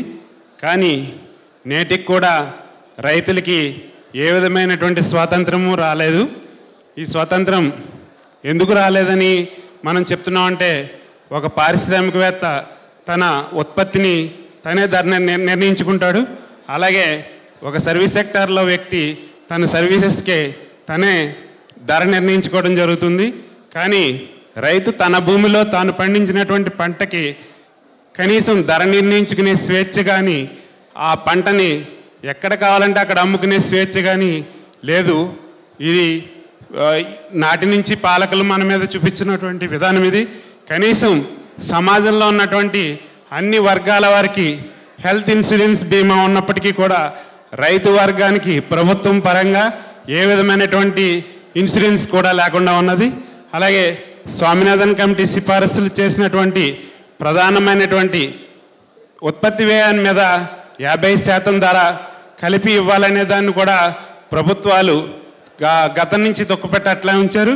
ఇప్పటికీ కూడా కనీసం గిట్టుబాటు ధర రానటువంటి పరిస్థితి. ఇదే విషయం 2011లో పంట విరామం చేసినప్పుడు మోహన్ కంద కమిటీ ఏదైతే రిపోర్ట్ ఇచ్చిందో ఆ రిపోర్ట్లో కూడా సూచించడం జరిగింది. అయినప్పటికీ కూడా ఇప్పటికీ ప్రభుత్వాలు తీసుకోవట్లేదు. వ్యవసాయ రంగం పూర్తిగా, వ్యవసాయం అనే సబ్జెక్ట్ పూర్తిగా రాష్ట్ర ప్రభుత్వం, రాజ్యాంగం ప్రకారంగా రాష్ట్ర ప్రభుత్వం చూసుకోవాల్సినటువంటి బాధ్యత.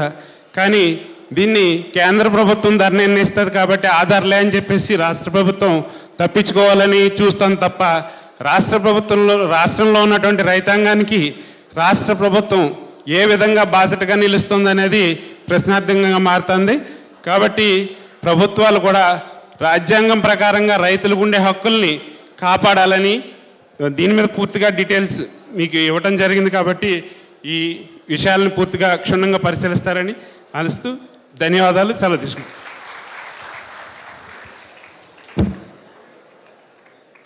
ముందుగా అధ్యక్షుల వారు పవన్ కళ్యాణ్ గారికి మీ అందరి తరఫున, మనందరి తరఫున, జనసేన పార్టీ తరఫున ఈ కార్యక్రమం కోనసీమలో ఏర్పాటు చేయాలనే ఆలోచన మనందరం కూడా హర్షించాల్సిన విషయం.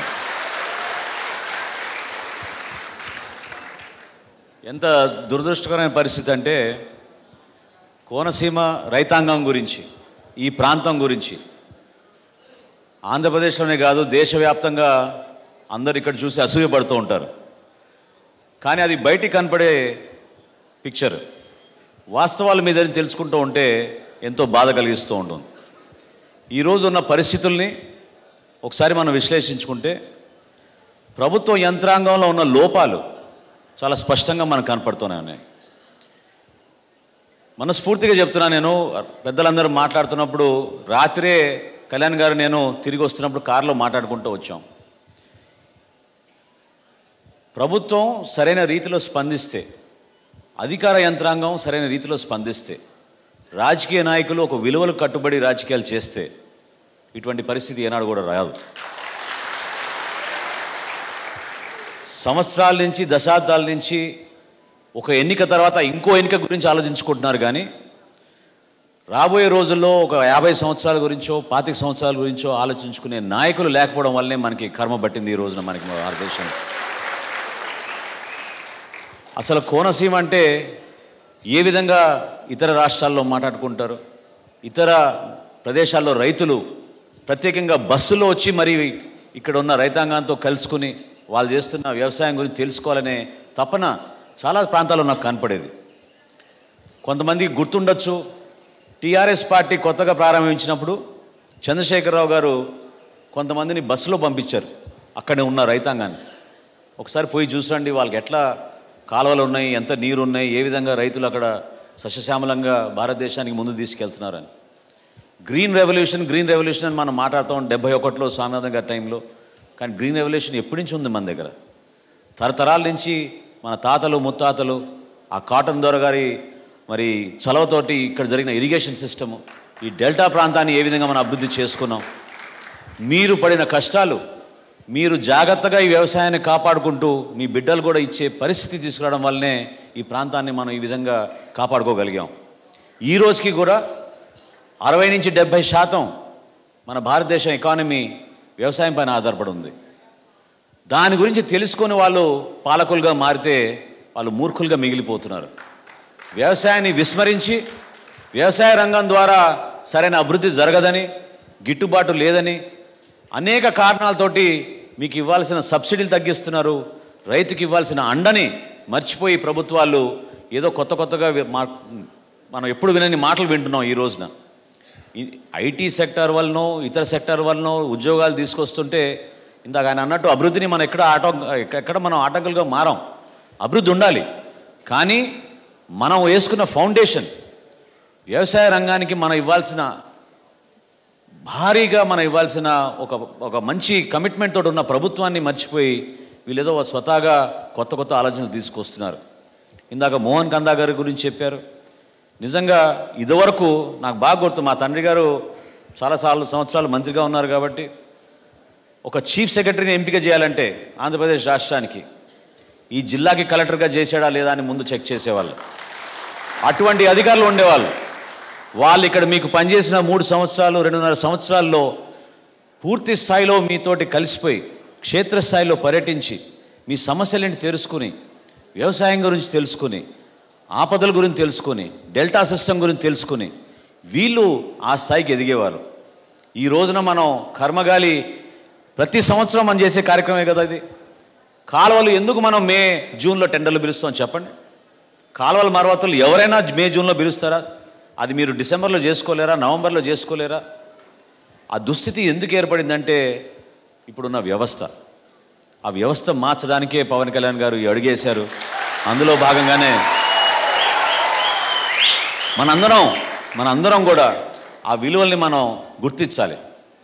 క్షేత్రస్థాయి పర్యటించని నాయకులు, క్షేత్రస్థాయిలో జరుగుతున్న ఇబ్బందుల గురించి తెలుసుకొని అధికారులు ఈ దుస్థితికి తీసుకొచ్చారు. వాళ్ళనే మనకి నష్టం జరుగుతోంది. ఒక ఎమ్మెల్యే అయిపోవడం వలనో, ఒక మంత్రి అయిపోవడం వలనో, లేకపోతే ముఖ్యమంత్రి అయిపోవడం వలనో తను చేసుకున్న ఒక పర్సనల్ అంబిషన్ అని అనుకుంటే మాత్రం సమాజానికి మనం ఏ విధంగా కూడా ఉపయోగపడం. కేవలం విపత్తులప్పుడే ప్రభుత్వం స్పందిస్తుంది రైతాంగాని కోసం, ఇది వాస్తవం. మిగతా రోజుల్లో శాసనసభలో అనేక సందర్భాల్లో గొప్ప చెప్పుకోవడానికి కోసం, రైతాంగాని కోసం, వ్యవసాయం కోసం సపరేట్గా బడ్జెట్ ప్రవేశపెట్టారన్నారు. ఏమైనా మీ జీవితాల్లో మార్పు వచ్చిందా చెప్పండి? బడ్జెట్ ప్రవేశపెడితే ఏ ఒక్క రోజైనా మీతోటి అధికారంలో ఉన్న నాయకులు కానివ్వండి, వ్యవసాయ రంగంలో ఉన్న, వ్యవసాయ శాఖలో ఉన్న అధికారులు కానీ కింద స్థాయిలో మీ దగ్గరికి వచ్చి చర్చించి ఈ ప్రాంతానికి మనం ఎటువంటి సబ్సిడీ ఉపయోగించగలుగుతాం, ఎటువంటి పరికరాలు మనం తీసుకురాగలుగుతాం, మీకు మోడర్నైజేషన్కి ఏ విధంగా మేము దోహదపడగలుగుతాం, ఇటువంటి ఆలోచనలు ఏమైనా చేశారా? ఎన్ఆర్ఈజిఎస్ గురించి ఇందా చెప్తే కళ్యాణ్ గారు నేను అదే మాట్లాడుకుంటున్నాం. అది ఒక పాలసీగా తీసుకుంటాం మేము జనసేన తరఫు నుంచి. 100% కొంతమందికి అవగాహన లేకుండా అట్లా అనుకుంటున్నారు. బహుశా దాంట్లో కూడా ఇంకా చర్చ డీప్గా వెళ్ళాలేమో, అది కూడా ఒప్పుకుంటున్నాం. పొరపాట్లు జరగకుండా వ్యవసాయాన్ని ఎన్ఆర్ఈజిఎస్తో అనుసంధానం చేస్తే చాలామందికి ఉపయోగపడుతుందనే నమ్మకం జనసేన పార్టీలో మేము కూడా అదే నమ్ముతున్నాం. దానికి ముందు తీసుకెళ్లాల్సిన అవసరం ఉంది. మా అందరికీ రీసెంట్గా ఒక 4 నెలల క్రితం జరిగిన ఒక పెద్ద ఉద్యమం మహారాష్ట్రలో మీరు చూశారు. రైతులు ఏ విధంగా దాదాపు 130 కిలోమీటర్లు మండుటెండలో కాళ్ళకి వాళ్ళు బొబ్బలు వచ్చినాక పాపం వాళ్ళు తల్లిదండ్రులు చిన్న బిడ్డను కూడా వెంటబెట్టుకుని మరి నడుచుకుంటూ వచ్చారు. సైలెంట్ మార్చ్ అన్నారు దాన్ని. ఒక్కరు కూడా ఒక స్లోగన్ ఎక్కడ లేపలేదు, ఒక్క బ్యానర్ లేదు. దాదాపు 3 నుంచి 5 లక్షల మంది రైతాంగం నడుచుకుంటూ మరి శాసనసభకు వచ్చి వాళ్ళ వినతి పత్రం ఇచ్చారు. అటువంటి పరిస్థితులు ఎక్కడ కూడా ఏర్పడకూడదు. మిమ్మల్ని కాపాడాల్సిన బాధ్యత ప్రధానంగా ముఖ్యమంత్రిది, రాష్ట్ర ప్రభుత్వాన్ని. అది ఎవరు అటువంటి డ్యూటీని విస్మరించకూడదు. అనేక కారణాలు ఉంటూనే ఉంటాయి. ఇప్పుడు ఎంఎస్పి గురించి చెప్పారు. మినిమం సపోర్ట్ ప్రైస్ అనేది ఒక యంత్రాంగం తయారు చేశారు. ఆ మెకానిజంని దుర్వినియోగం చేస్తున్నారు. కేవలం అంకెల గారిడిగా మార్చారు దాన్ని తప్ప మీ హృదయాల్లో మీకున్న కష్టాల్ని గుర్తించి మాత్రం ఎంఎస్పిని ఏ ప్రభుత్వం కూడా దాన్ని మార్చడం లేదు. అది చాలా పొరపాటని నేను నమ్ముతున్నాను. ఎంఎస్పిని ఈ రోజున విచిత్రమైన ఆర్టికల్ చదివాను నేను. World bank, Asian development bank control చేస్తున్నాయి, ఎఫ్సిఐని కంట్రోల్ చేస్తున్నాయి. ఎంత ధాన్యం ప్రొక్యూర్ చేయాలి ఈ సంవత్సరం అనేది డిసైడ్ చేసేది ఆ బ్యాంకులు. ఎందుకంటే మీకు ఎక్కువ లోన్లు ఇవ్వాలి. ఆ లోన్ల ద్వారా బ్యాంకులకి ఇతర కార్యక్రమాలు చేయలేరు, ఇతర సెక్టార్స్లో వాళ్ళు లోన్స్ ఇవ్వలేరు. ఏషియన్ డెవలప్మెంట్ బ్యాంక్ అయితే చాలా స్పష్టంగా ఫుడ్ కార్పొరేషన్ ఆఫ్ ఇండియా నుంచి ధాన్యం ప్రొక్యూర్ చేయకూడదని లెటర్లు కూడా రాశారు వాళ్ళు. అటువంటి పరిస్థితి మన పాలకులు ఒప్పుకుంటున్నారు, అది ప్రొక్యూర్ చేయకూడదని. ఎందుకంటే ఓవరాల్గా ఇండియా మొత్తం చెప్తున్నాను మీకు, ఇండియా మొత్తంగా వాళ్ళ పాలసీగా మీరు ఇందాక ఎక్స్పోర్ట్ గురించి అన్నారు కాబట్టి ఆ విషయం చెప్తున్నాను. సో ఇటువంటి పాలసీస్ కొన్ని రాష్ట్రాల్లో తెలియక ఈ బ్యాంకుల ద్వారా వస్తున్న ఒత్తిడిని మర్చిపోతున్నారు. ఇందాక చాలా ఇంపార్టెంట్ విషయం చెప్పారు ఆయన, కోఆపరేటివ్ సొసైటీస్ గతంలో ఉన్న బ్యాంకుల గురించి. ఆ వ్యవస్థ చాలా బంగారంగా కాపాడుకునే వాళ్ళు. చాలామంది గ్రామాల్లో పరస్పరంగా ఒకరి మీద ఒకరు ఒక రెస్పెక్ట్ తోటి, ఒక గౌరవంతో, నమ్మకంతో ఆ ఆర్గనైజేషన్ నడిపించుకునేవాళ్ళు. ఆ సంస్థలను నిర్వీర్యం అయిపోయి ఈ రోజున మీరు బ్యాంకుల చుట్టూ తిరిగి కాగితాలు జిరాక్సుల మీద జిరాక్సులు చేయించి ఫీల్డ్ సర్వేలు చేయించుకుని మీరు చివరికి మీ పట్టాలు మీ ఆ పట్టేదారు పాస్బుక్ల కోసం కూడా మీరు మరొకసారి రెవెన్యూ అధికారుల దగ్గర తిరిగి ఎంత చేసినా కూడా ప్రభుత్వం నుంచి మీకు రావాల్సిన సహాయం రాకపోతే మాత్రం ఖచ్చితంగా మీకు వ్యవసాయం పైన ఎటువంటి ఇంట్రెస్ట్ ఉండదు, తగ్గిపోతుంది. మీరే ఇన్ని కష్టాలు పడుతుంటే రాబోయే రోజుల్లో భావితరాలకి ఏ విధంగా మనం వ్యవసాయం చేయాలనే ఆలోచన ఎట్లా కలుగుతున్నది ఒకసారి మనం ఆలోచించుకోవాలి. దయచేసి ఈ సమస్యల గురించి ఈ సభను ఏర్పాటు చేసుకుంది కూడా ఒక కారణం ఉంది. ఒక్కొక్క ప్రాంతంలో ఒక విలువైన సజెషన్ మాకు వస్తుంది. నిజంగా ఇందాక పెద్ద ఆయన మాట్లాడినట్టు కొన్ని విషయాలు మాకు ఎప్పుడు కూడా మా మైండ్లో ఉండిపోతాయి ఇంకా పర్మనెంట్గా. వాటిని ఆధారం చేసుకుని భవిష్యత్తులో ఒక మంచి మేనిఫెస్టో రూపకల్పన, మేనిఫెస్టోతో పాటు రేపటి రోజు పరిపాలన మేము వచ్చినప్పుడు తప్పకుండా మీకు ఒక మంచి పరిపాలన అందించాలి, ఏ విధంగా దీనికి సొల్యూషన్ తీసుకురావాలనే ఆలోచన మాకు వస్తుంది. ఇంత టైము మీరు వెచ్చించి మా అందరితోటి మరి ఈ సమావేశంలో పాల్గొన్నందుకు, మా జన సైనికులకు అందరికీ ఇటువంటి చక్కటి సమావేశం ఏర్పాటు చేసినందుకు, పెద్దలు పవన్ కళ్యాణ్ గారు ఈ విధంగా ఆలోచించినందుకు మిమ్మల్ని మా అందరి తరఫున మరొకసారి ధన్యవాదాలు తెలుపుకుంటూ సెలవు తీసుకున్నా. జై హింద్.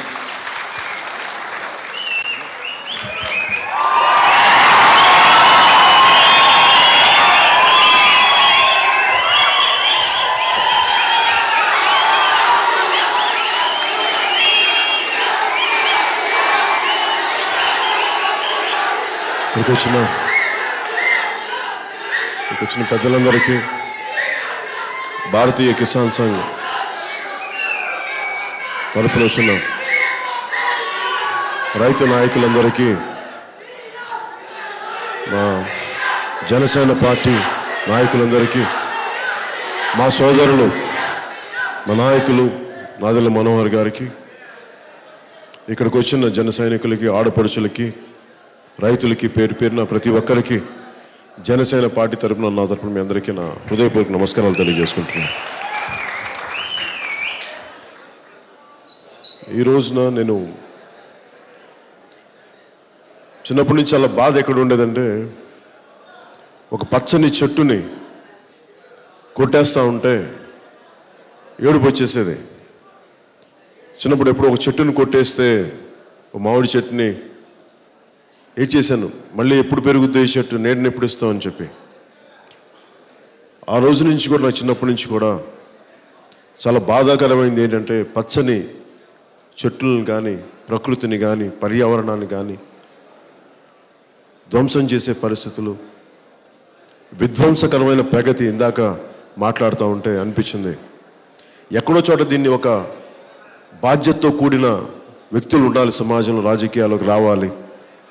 రాను రాను యాంత్రీకరణ పేరు మీద, ప్రపంచీకరణ పేరు మీద, అభివృద్ధి పేరు మీద ప్రకృతిని విధ్వంసం చేస్తూ, రైతులకి అన్యాయం జరుగుతూ, ఇవన్నీ చూస్తే చాలా బాధ కలిగేది. నాకు ఎప్పుడన్నా మాట్లాడాలనిపించేది. అదృష్టవశాత్తు సినిమాలను కాదనుకొని ఈరోజు నేను జనసేన పార్టీ పెట్టడం, 2009 అప్పటి పార్టీ పెట్టిన తర్వాత 2014లో మళ్ళీ ఇంకొకసారి పార్టీ పెట్టాలి అంటే చాలా సాహసోపేతమైన నిర్ణయం అది. ఒత్తిడి తీసుకోలే. ఒక మంచి పని చేయడానికి, ఒక చెడు పని చేయడానికి, ఒక అవినీతి చేయడానికి చాలా సపోర్ట్ ఉంటుంది. కానీ ఒక ధర్మపరమైన ఒక మార్గంలో వెళ్ళాలన్నా, ఒక మంచిని చెప్పాలన్నా, ఒక మంచిని తీసుకెళ్లాలన్నా నలిగిపోతాం, అధైర్యం ఉంటుంది, ఎవరు సహకరించే వాళ్ళు ఉండరు. కానీ నేనేం నమ్ముతానంటే, నువ్వు ధర్మాన్ని రక్షిస్తే ధర్మాన్ని రక్షిస్తుంది. నమ్మిల్లు. అలాగే ప్రతిసారి నేను చాలా ఆవేదన కలిగేది, ముఖ్యంగా రాజకీయాల్లో రావడానికి రైతులు ఏడుపై నన్ను బాధ కలిగించింది. ముఖ్యంగా వైఎస్ రాజశేఖర రెడ్డి గారి హయాంలో, అప్పుడు కాంగ్రెస్ ప్రభుత్వం ఉన్నప్పుడు సెంట్రల్లో SEZల పేరు మీద పచ్చని పంట భూముల్ని, 3 పంటలు పండే భూముల్ని రైతు శ్రమతోటి, రెక్కల శ్రమతోటి చేసుకుంటున్న ఎంతో కొంత పండిస్తున్న కూరగాయల పంటలను కానీ రకరకాల పంట పొలాలని SEZల పేరు మీద దోచేసి పరిశ్రమలు పెడతామని చెప్పి అడ్డుగోలుగా చెట్లన్నీ చెట్టు పుట్ట కొరికేసి రైతుని రోడ్డు మీద పడేస్తుంటే చాలా ఆవేదన కలిగింది నాకు. ఎందుకు ఈ ప్రభుత్వాలు రైతుల్ని రక్షించుకో?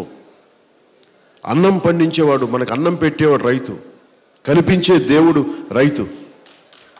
అలాంటి రైతుకి అన్యాయం జరిగి కన్నీళ్లు పెడతా ఉంటే వీళ్ళకి స్పందన కలగదా అని ఈ రోజుకి 2008లో అనుకుంటా, 2006లో 2007లో ఒక రైతు, మా తెలంగాణలో ఒక రైతు పెట్టిన కన్నీరు నాకు ఈ రోజుకి గుర్తుండిపోయింది. రోడ్ల కోసం, ఊళ్ళ కోసం రోడ్లు వేయడం చూసాం కానీ రోడ్ల కోసం ఊళ్ళు తీసేయడం చూడలేదని చెప్పి ఆ రైతు అన్న మాట నన్ను హృదయాన్ని కదిలించేసినాయి. దానికి ముందు కొన్ని సంవత్సరాల ముందు రైతులు ధర్నా చేస్తున్నప్పుడు, తెలుగుదేశం పార్టీ అప్పుడు ముఖ్యమంత్రిగా ఉన్నప్పుడు ఆ బషీర్బాగ్లో రైతుల్ని చంపేసింది కూడా నాకు విపరీతంగా కలిచేసింది.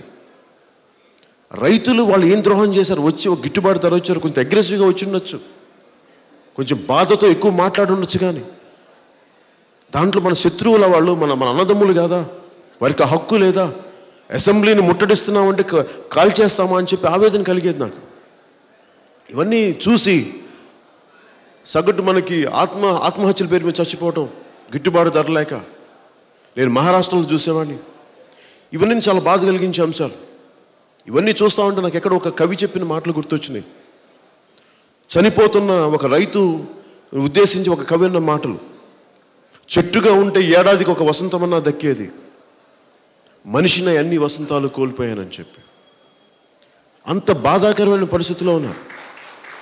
అంటే కనీసం ఒక చెట్టుగా ఉంటే కనీసం సంవత్సరానికి ఒకసారి వసంత ఋతువు వస్తే పూలు వస్తాయేమో, కానీ మనిషి రైతై ఎంతసేపు కన్నీళ్ళు కష్టాలు ఎవరికి చెప్పుకోవాలో తెలీదు. నాకు ఏ ప్రాంతానికి వెళ్ళినా, అనంతపురంకి వెళ్ళినా, మనకి ఉద్దానం ప్రాంతానికి వెళ్ళినా, ఏ మూలకి వెళ్ళినా రైతు ఎప్పుడు మాట్లాడేది ఎవరు చెప్పుకోవాలో తెలియదు సార్. మేము ఈ ఆఫీసర్ దగ్గరికి వెళ్తే మేము ప్రభుత్వానికి వెళ్ళి చెప్పుకోమంటారు, కలెక్టర్ దగ్గరికి వెళ్తే ప్రభుత్వం దగ్గర చెప్పుకుంటారు. వీళ్ళు ప్రభుత్వాలు కాదా సార్, మరి మేము ఎవరికి చెప్పుకోవాలంటాడు. ముఖ్యమంత్రి గారిని అడిగితే మళ్ళీ కింద అధికారులు చెప్పుకో అంటాడు. ఎప్పుడు తిప్పి లూప్లో పెట్టేసి సమస్యలకి పరిష్కారాలు దొరకవు. ఎక్కడో ఒక చోట వీటన్నిటికీ మూల కారణం, ఇందాక అంబాల సుభాష్ చంద్రబోస్ గారు మాట్లాడుతూ ఉంటే, చాలా కంపాల సుభాష్ చంద్రబోస్ గారు మాట్లాడుతూ ఉంటే ఎంత జ్ఞానం ఉందంటే ఇలాంటి మహానుభావులకి, అపరిమితమైన జ్ఞానం ఒక రైతులకి.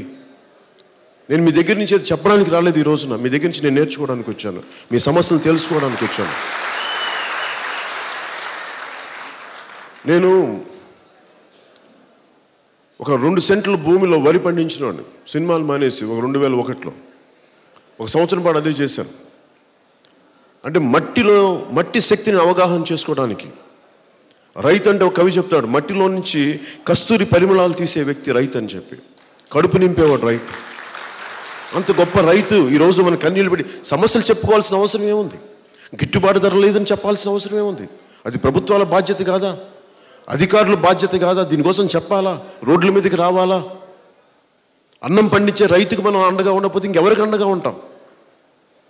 అన్నమే లేకపోతే ఇంకేమంటే, అలాంటి రైతులకి అండగా లేకపోతే ప్రభుత్వాలు ఏం చేస్తున్నాయి? ఎంతసేపు కూర్చోబెట్టి సింగపూర్ తరహా అభివృద్ధి, సింగపూర్ తరహా రాజధానులు, సింగపూర్ తరహా అభివృద్ధులు అంటారే తప్ప, కూర్చోబెట్టి రైతుకి ఎంత అండగా నిలబడాలి? వాళ్ళు గిట్టుబాటు ధర ఎలా పెట్టాలి? వాళ్ళ పంట కాలువలు పుడిగులు ఎలా తీయాలి?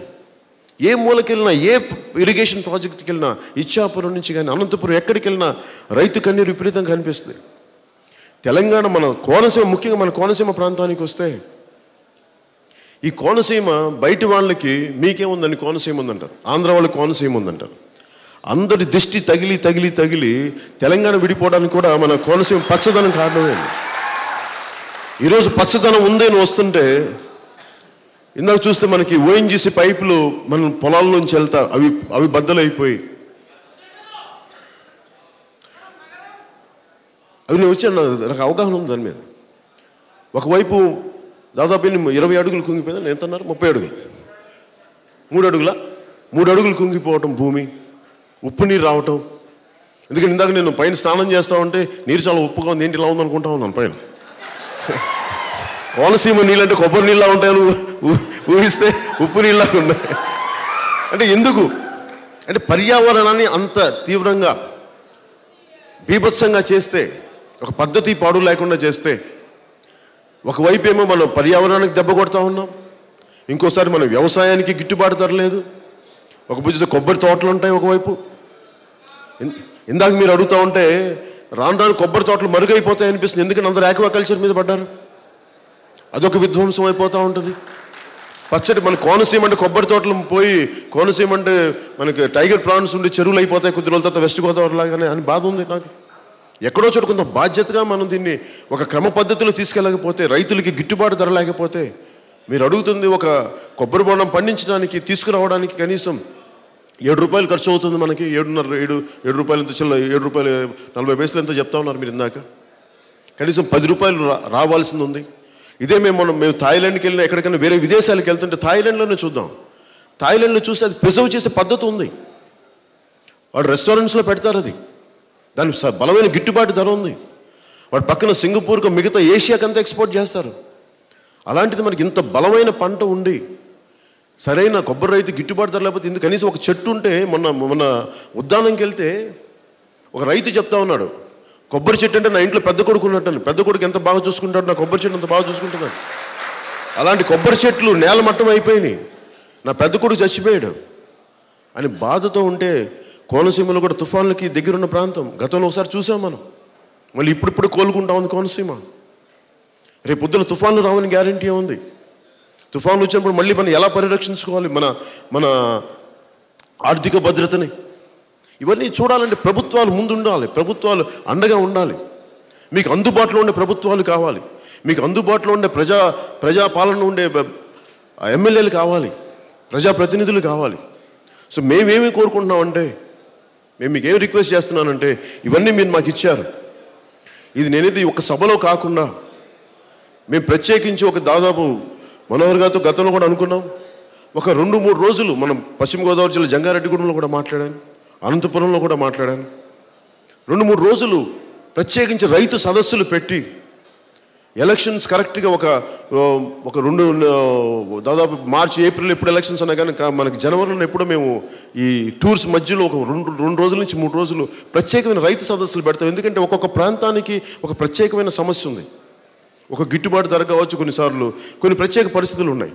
అందుకని ఒక్కొక్క ప్రాంతాన్ని అవగాహన చేసుకోవడానికి మేము జిల్లాల వారీగా రైతు సదస్సులు పెడతాను. అలాగే మన కోనసీమకు సంబంధించి, ఎందుకంటే తూర్పుగోదావరిని కూడా మనం 3 ప్రాంతాలుగా మనం తీసుకుంటే, కోనసీమ ప్రాంతానికి కానీ మిగతా ప్రాంతాలకు సంబంధం లేకుండా ప్రత్యేకించి విడిగా నేను ముఖ్యంగా కోనసీమకి ప్రత్యేక రైతు సదస్సు పెట్టి, మిమ్మల్ని కుదిరితే మీరు విజయవాడకి మీరు కొంత ప్రతినిధులను పంపించండి, మేము అర్థం చేసుకుంటాం. దీంట్లో చాలా ఫెంటాస్టిక్ ప్రజెంటేషన్ చేశారు ఇక్కడ. వీటన్నిటిని మేము సమగ్రంగా అవగాహన చేసుకుంటాం. సమగ్రంగా అవగాహన చేసుకొని, ఎందుకంటే నేను కూర్చోబెట్టి ఇందాక మాట్లాడుతున్నప్పుడు ప్రతిపక్షంలో ఉన్నప్పుడు వాళ్ళు మాకు సపోర్ట్ చేస్తారు రైతులకి, అధికార పక్షం పట్టించుకోదు. మళ్ళీ వీళ్ళు రేపొద్దున ప్రతిపక్షం అయినప్పుడు మళ్ళీ వీళ్ళు కూర్చోబెట్టి మమ్మల్ని ఇలా అప్పుడు పట్టించుకుంటారని. నేను ప్రతిపక్షంలో లేను, అధికార పక్షంలో లేను, నేను ఉన్నది ప్రజల పక్షంలో ఉన్నాను. అందుకని మీ సమస్యలు, ఎందుకంటే నేను ఎందుకు పదవులు ఇవన్నీ తీసుకోలేదంటే, ముందు ఒక కుటుంబాన్ని నడపడమే చాలా కష్టమైన పని, ఒక ఇంటి పెద్దగా. అలాంటిది ఇన్ని కోట్ల మంది జీవితాలని ప్రభావితం చేసే రాజకీయ వ్యవస్థను అర్థం చేసుకోవాలంటే, రైతు సమస్యల దగ్గర నుంచి, కూలీ సమస్యల దగ్గర నుంచి, ఇన్ని రకాల వ్యత్యాసాలని, ఇన్ని రకాల వర్టికల్స్ని అర్థం చేసుకొని ముందుకెళ్ళకపోతే పార్టీని ఎలా నడిపిస్తాం?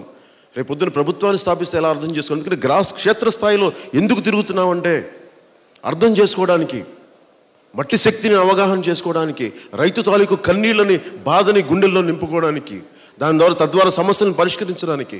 అందుకని ఈ పర్యటన మేము తీసుకుంటా ఉన్నాం. అందుకని దాంట్లో భాగంగా ఈరోజు కోనసీమ రైతులందరూ మా దగ్గరికి వచ్చి మీ విలువైన సమయాన్ని మాకు ఇచ్చి మీ జ్ఞానాన్ని మాకు పంచినందుకు, మీ కష్టసుఖాలని మాతో పంచుకున్నందుకు నేను దీన్ని గుండెల్లో పెట్టుకుంటాం. మీ బాధకి మేము, మీ కన్యలకి మేము పరిష్కారాలు బలంగా తీసుకుంటాం. ఎందుకంటే మాకు అవినీతి అవసరం లేదు, డబ్బులు కాంట్రాక్ట్లు అవసరం లేదు, లంచగొండలు అవసరం లేదు, వేల కోట్లు అవసరం లేదు. విసిగిపోయాం, అవినీతితో విసిగిపోయాం. వేల కోట్లు దోపిడీ, వేల కోట్లు అవినీతి. భయం వేస్తే ఒకసారి గోదావరి కుదురులతో ఇసుక మిగులుద్దా లేదా అని భయం వేస్తూ ఉంది. రేపు పొద్దున మీకు ఉంటుందా లేదా ఇసుకని బాధ వేస్తూ ఉంది. ఎక్కడో చోట దీన్ని ఆపాలి, ఎక్కడో చోట రైతుని రక్షించుకోవడానికి జనసేన పార్టీ ఉంది. ఎందుకంటే అందరికీ అన్నం పెట్టే రైతు మాకు కనిపించే దేవుడు. ఆ రైతుకి మేము అండగా ఉండకపోతే మేము పాలిటిక్స్లో ఉండి పదవులు వెళ్ళినాక ప్రయోజనం లేదు. నేను సాటి రైతుగా మాట్లాడుతున్నాను, ఒక పార్టీ నాయకుడిగా మాట్లాడలేదు, ఇంకో వ్యక్తిగా మాట్లాడలేదు, ఒక సాటి కూలీగా మాట్లాడుతున్నాను, ఒక సాటి రైతుగా మాట్లాడుతున్నాను. ఎందుకంటే నేను నాకున్న ఒక 8 ఎకరాల మామిడి తోటలో నేను 2 సెంట్లు వరిని పండించిన వాడిని. నాకు తెలుసు ఎంత కష్టమో, ఆ నాట్లు నాటి ఆ మట్టి ఎంత ఇబ్బంది పడతారో తెలుసు నాకు. రైతు కూలీలు కానీ, రైతులు కానీ, అలాగే కౌలు రైతులు ఇబ్బందులు కానీ. అలాగే నాకు కూర్చుని ఇన్సూరెన్స్ గురించి మాట్లాడుతూ ఉంటే, ఇది నా గుంటూరులో కూడా మన రైతులు చెప్పారు చాలామంది. ఇన్సూరెన్స్ వాళ్ళు ఇచ్చింది సంపూర్ణ ఇన్సూరెన్స్ ఎవరు చేయించుకుంటారు కానీ చెప్పి మేము ఖచ్చితంగా మేము మాట్లాడుతున్న పెద్దలు మనోహర్ గారితో మాట్లాడితే మేము ఖచ్చితంగా సంపూర్ణ ఇన్సూరెన్స్ తీసుకొచ్చే బాధ్యత మేము తీసుకుంటాం. దానికి వారు ఎంతైతే చెప్పారో అంత ఇచ్చి తీరాలి, ఖచ్చితంగా తీయించుకునే బాధ్యత తీసుకుంటాం. అలాగే ముఖ్యంగా కోనసీమకు సంబంధించి ఇక్కడ ఆయిల్ అండ్ గ్యాస్ ఎక్స్ప్లోరేషన్ వల్ల ఒకటి పర్యావరణం బీభత్సంగా దెబ్బతింటా ఉంది. ఒకవైపు అది రిలయన్స్ కంపెనీలు కావచ్చు, అడ్డగోలుగా మన సంపదని మన ప్రాంతాల నుంచి పైపులేసి మన పర్యావరణాన్ని నాశనం చేస్తూ, మన రైతాంగాన్ని దెబ్బ కొడుతూ, మన యువతకు ఉపాధి అవకాశాలు లేకుండా ఇక్కడి నుంచి పైపులు ఇక్కడి నుంచి సంపదని కొల్లగొట్టుకొని తీసుకెళ్ళిపోతూ ఉన్నారు గుజరాత్కి కానీ ఇంకో ప్రాంతానికి కానీ. అంటే మేము భుజాలు కాయాలా, మేము నలిగిపోవాలా, మేము చచ్చిపోవాలా, మేము పాదాల కింద పడి మీరు మటుకు ఎదుగుతారా? మేము ఇక్కడ సమాధి అయిపోవాలా? మేము ఒకవైపు పర్యావరణాన్ని మొత్తం నాశనం చేస్తున్నారు, మీరు ఉద్యోగాలు ఇవ్వరు. అందుకని కోనసీమకి ప్రత్యేకించి నిజంగా రిలయన్స్ కంపెనీతో మాట్లాడాలి. ఎందుకంటే నాకేం భయాలు లేవు. వీళ్ళకి 1000 కోట్లు ఉండొచ్చేమో, రిలయన్స్ కంపెనీలకి లక్షల కోట్లు ఉండొచ్చేమో. Maybe he might be Reliance అంబానీలు కావచ్చు, ధీరుభాయ్ అంబానీ కావచ్చు, ముఖేష్ అంబానీ కావచ్చు, అనిల్ అంబానీ కావచ్చు. బట్ కానీ మీరు మా కోనసీమను దోచేస్తున్నారు. మా కోనసీమకి మీరు అండగా నిలబడాలి. మీరు మా కోనసీమను అడ్డగోలుగా దోచేసుకొని ఉద్యోగాలు, ఉపాధి అవకాశాలు ఇవ్వకుండా పర్యావరణాన్ని దెబ్బతీస్తూ మీరు గుజరాత్కి గ్యాస్ పట్టుకెళ్దా ఉంటే కుదరదు. మేము హక్కుగా మేము మాట్లాడతాం, నిలదీస్తాం మిమ్మల్ని. మీరు గొప్పవాళ్ళు కావచ్చేమో, మీరు దేశాన్ని శాసించే పారిశ్రామికవేత్తలు కావచ్చేమో, కానీ మాకు అలాంటి భయాలు లేవు. మేము ప్రజల కోసం నిలబడేవాళ్ళం, మా హక్కులు అడుగుతాం. మా పర్యావరణాన్ని నాశనం చేస్తున్నారు. మా పర్యావరణాన్ని పరిరక్షించుకునే పరిధిలో మా గ్యాస్ నిక్షేపాలు మాకు తగ్గాలి, మాకు దక్కాలి. మా గ్యాస్ నిక్షేపాల్లో వాటా మాకు దక్కాలి. మా ఆంధ్రప్రదేశ్ రాష్ట్రానికి మా గ్యాస్ నిక్షేపాలు మీరు కొల్లగొడుతుంటే మా వాటా మాకు దక్కాలి. అడిగేవాడు ఎవడున్నాడు? జగన్మోహన్ రెడ్డికి ధైర్యం ఉందా? చంద్రబాబు గారికి ధైర్యం ఉందా? ఏమో వాళ్ళు అడిగితే ఎందుకు ఏం చేస్తారేమో. ఎందుకంటే మీరు ఓట్లు కొనాలి. పవన్ కళ్యాణ్ జనసేన పార్టీ ఓట్లు కొనదు. మీరు కొనాలి ఓట్లు. ఎందుకు మీకు డబ్బులు? అందుకు మీరు వెళ్ళి అంబానీల దగ్గర డబ్బులు అడుగుతారేమో, అంబానీల దగ్గర డబ్బులు చేస్తారేమో. ఇవ్వండి ఇవ్వండి అని చెప్పి పవన్ కళ్యాణ్ అంబానీ దగ్గర డబ్బులు చాయడం మేము అడుగుతాం. మీరు డబ్బులు మీరు మా వాళ్ళకి కట్టాలని అడుగుతాం. వెదవ బతుకు, వాళ్ళకి భయపడి, వీళ్ళకి భయపడి, వాళ్ళకి భయపడి ఎప్పుడు బతుకుతుంది? మన హక్కులు ఎప్పుడు సాధించుకుంటాం? అందరికీ భయపడి భయపడి భయపడి వెదవ జీవితం. అంబానీలకి భయపడి, ప్రధానమంత్రి మోదీ గారికి భయపడి, జగన్మోహన్ రెడ్డికి భయపడి, ఆ చంద్రబాబుకు భయపడి. ఎందుకు వెదవ బతుకు, దరిద్ర బతుకు? అందుకే నేను చాలా బలంగా వచ్చాను, చాలా హక్కుల కోసం వచ్చాను. ఇది చాలా బలంగా మాట్లాడాలి. కోనసీమ మీరు దోచేస్తుంటే మేము అడుగుతాం, మా వాటా మేము తీసుకుంటాం. ఒక రోజున నేను మీకు చెప్తున్నాను, ఈ రోజున మాటిస్తున్నాను, రిలయన్స్ వాళ్ళు పిలిపిస్తాం ఆంధ్రప్రదేశ్కి. అది ముఖ్యమంత్రి స్థానంలో కూర్చొని పిలిపిస్తాం, మీకు మాటిస్తున్నాను. ఎందుకంటే మిగతా వాళ్ళకి భయాలు ఉన్నాయి. ఒక చిన్నపాటి కాంట్రాక్టులు పడేసావు, ఒక చిన్నపాటి డబ్బులు కొట్టావు, పార్టీ ఫండ్ అని కొడితే మీరు లొంగిపోతారేమో. పవన్ కళ్యాణ్ జనసేన పార్టీ అలా లొంగదు. కష్టాలు ఉండొచ్చు, వాళ్ళు అంటారు. నిజంగా ఇది మనందరిది ఒక్కడి సొత్తా? ఇది ఈ ప్రకృతి సంపద ఒక్కడి సొత్తా? ఒక కుటుంబం, ఒక అంబానీల సొత్తా? జగన్మోహన్ రెడ్డి గారి సొత్తా, చంద్రబాబు గారి సొత్తు? ఇది మనందరిది. ఇది అన్ని కులాలది, అన్ని మతాలది. మీరు అడ్డగోలుగా దోచేస్తున్న ఉపాధి అవకాశాలు ఇవ్వరు, ఉద్యోగ అవకాశాలు ఇవ్వరు, సంపద ఇవ్వరు.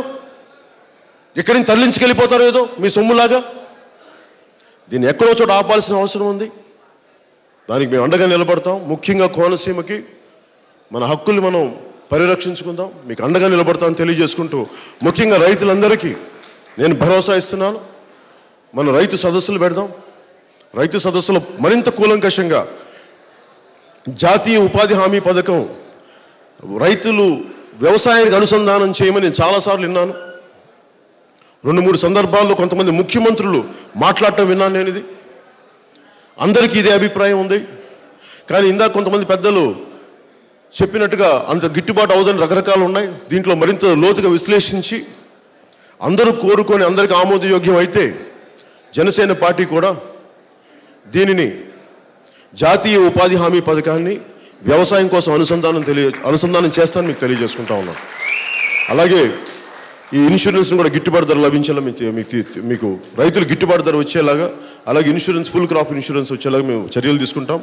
వీటిని మరింత క్రమ పద్ధతిలో మాట్లాడేలాగా, అర్థం చేసుకునేలాగా దీన్ని మేము రైతు సదస్సులు పెట్టి జనవరిలో కానీ ఫిబ్రవరిలో కానీ ఒకసారి దాని మీద ఒక సంపూర్ణ అవగాహన తెచ్చి మీకు తెలియజేస్తాను తెలుసుకుంటూ, మీ సహకారాలు సహాయాలు కావాలని మనస్ఫూర్తిగా తెలియజేసుకుంటూ సెలవు తీసుకున్నాను. జై హింద్.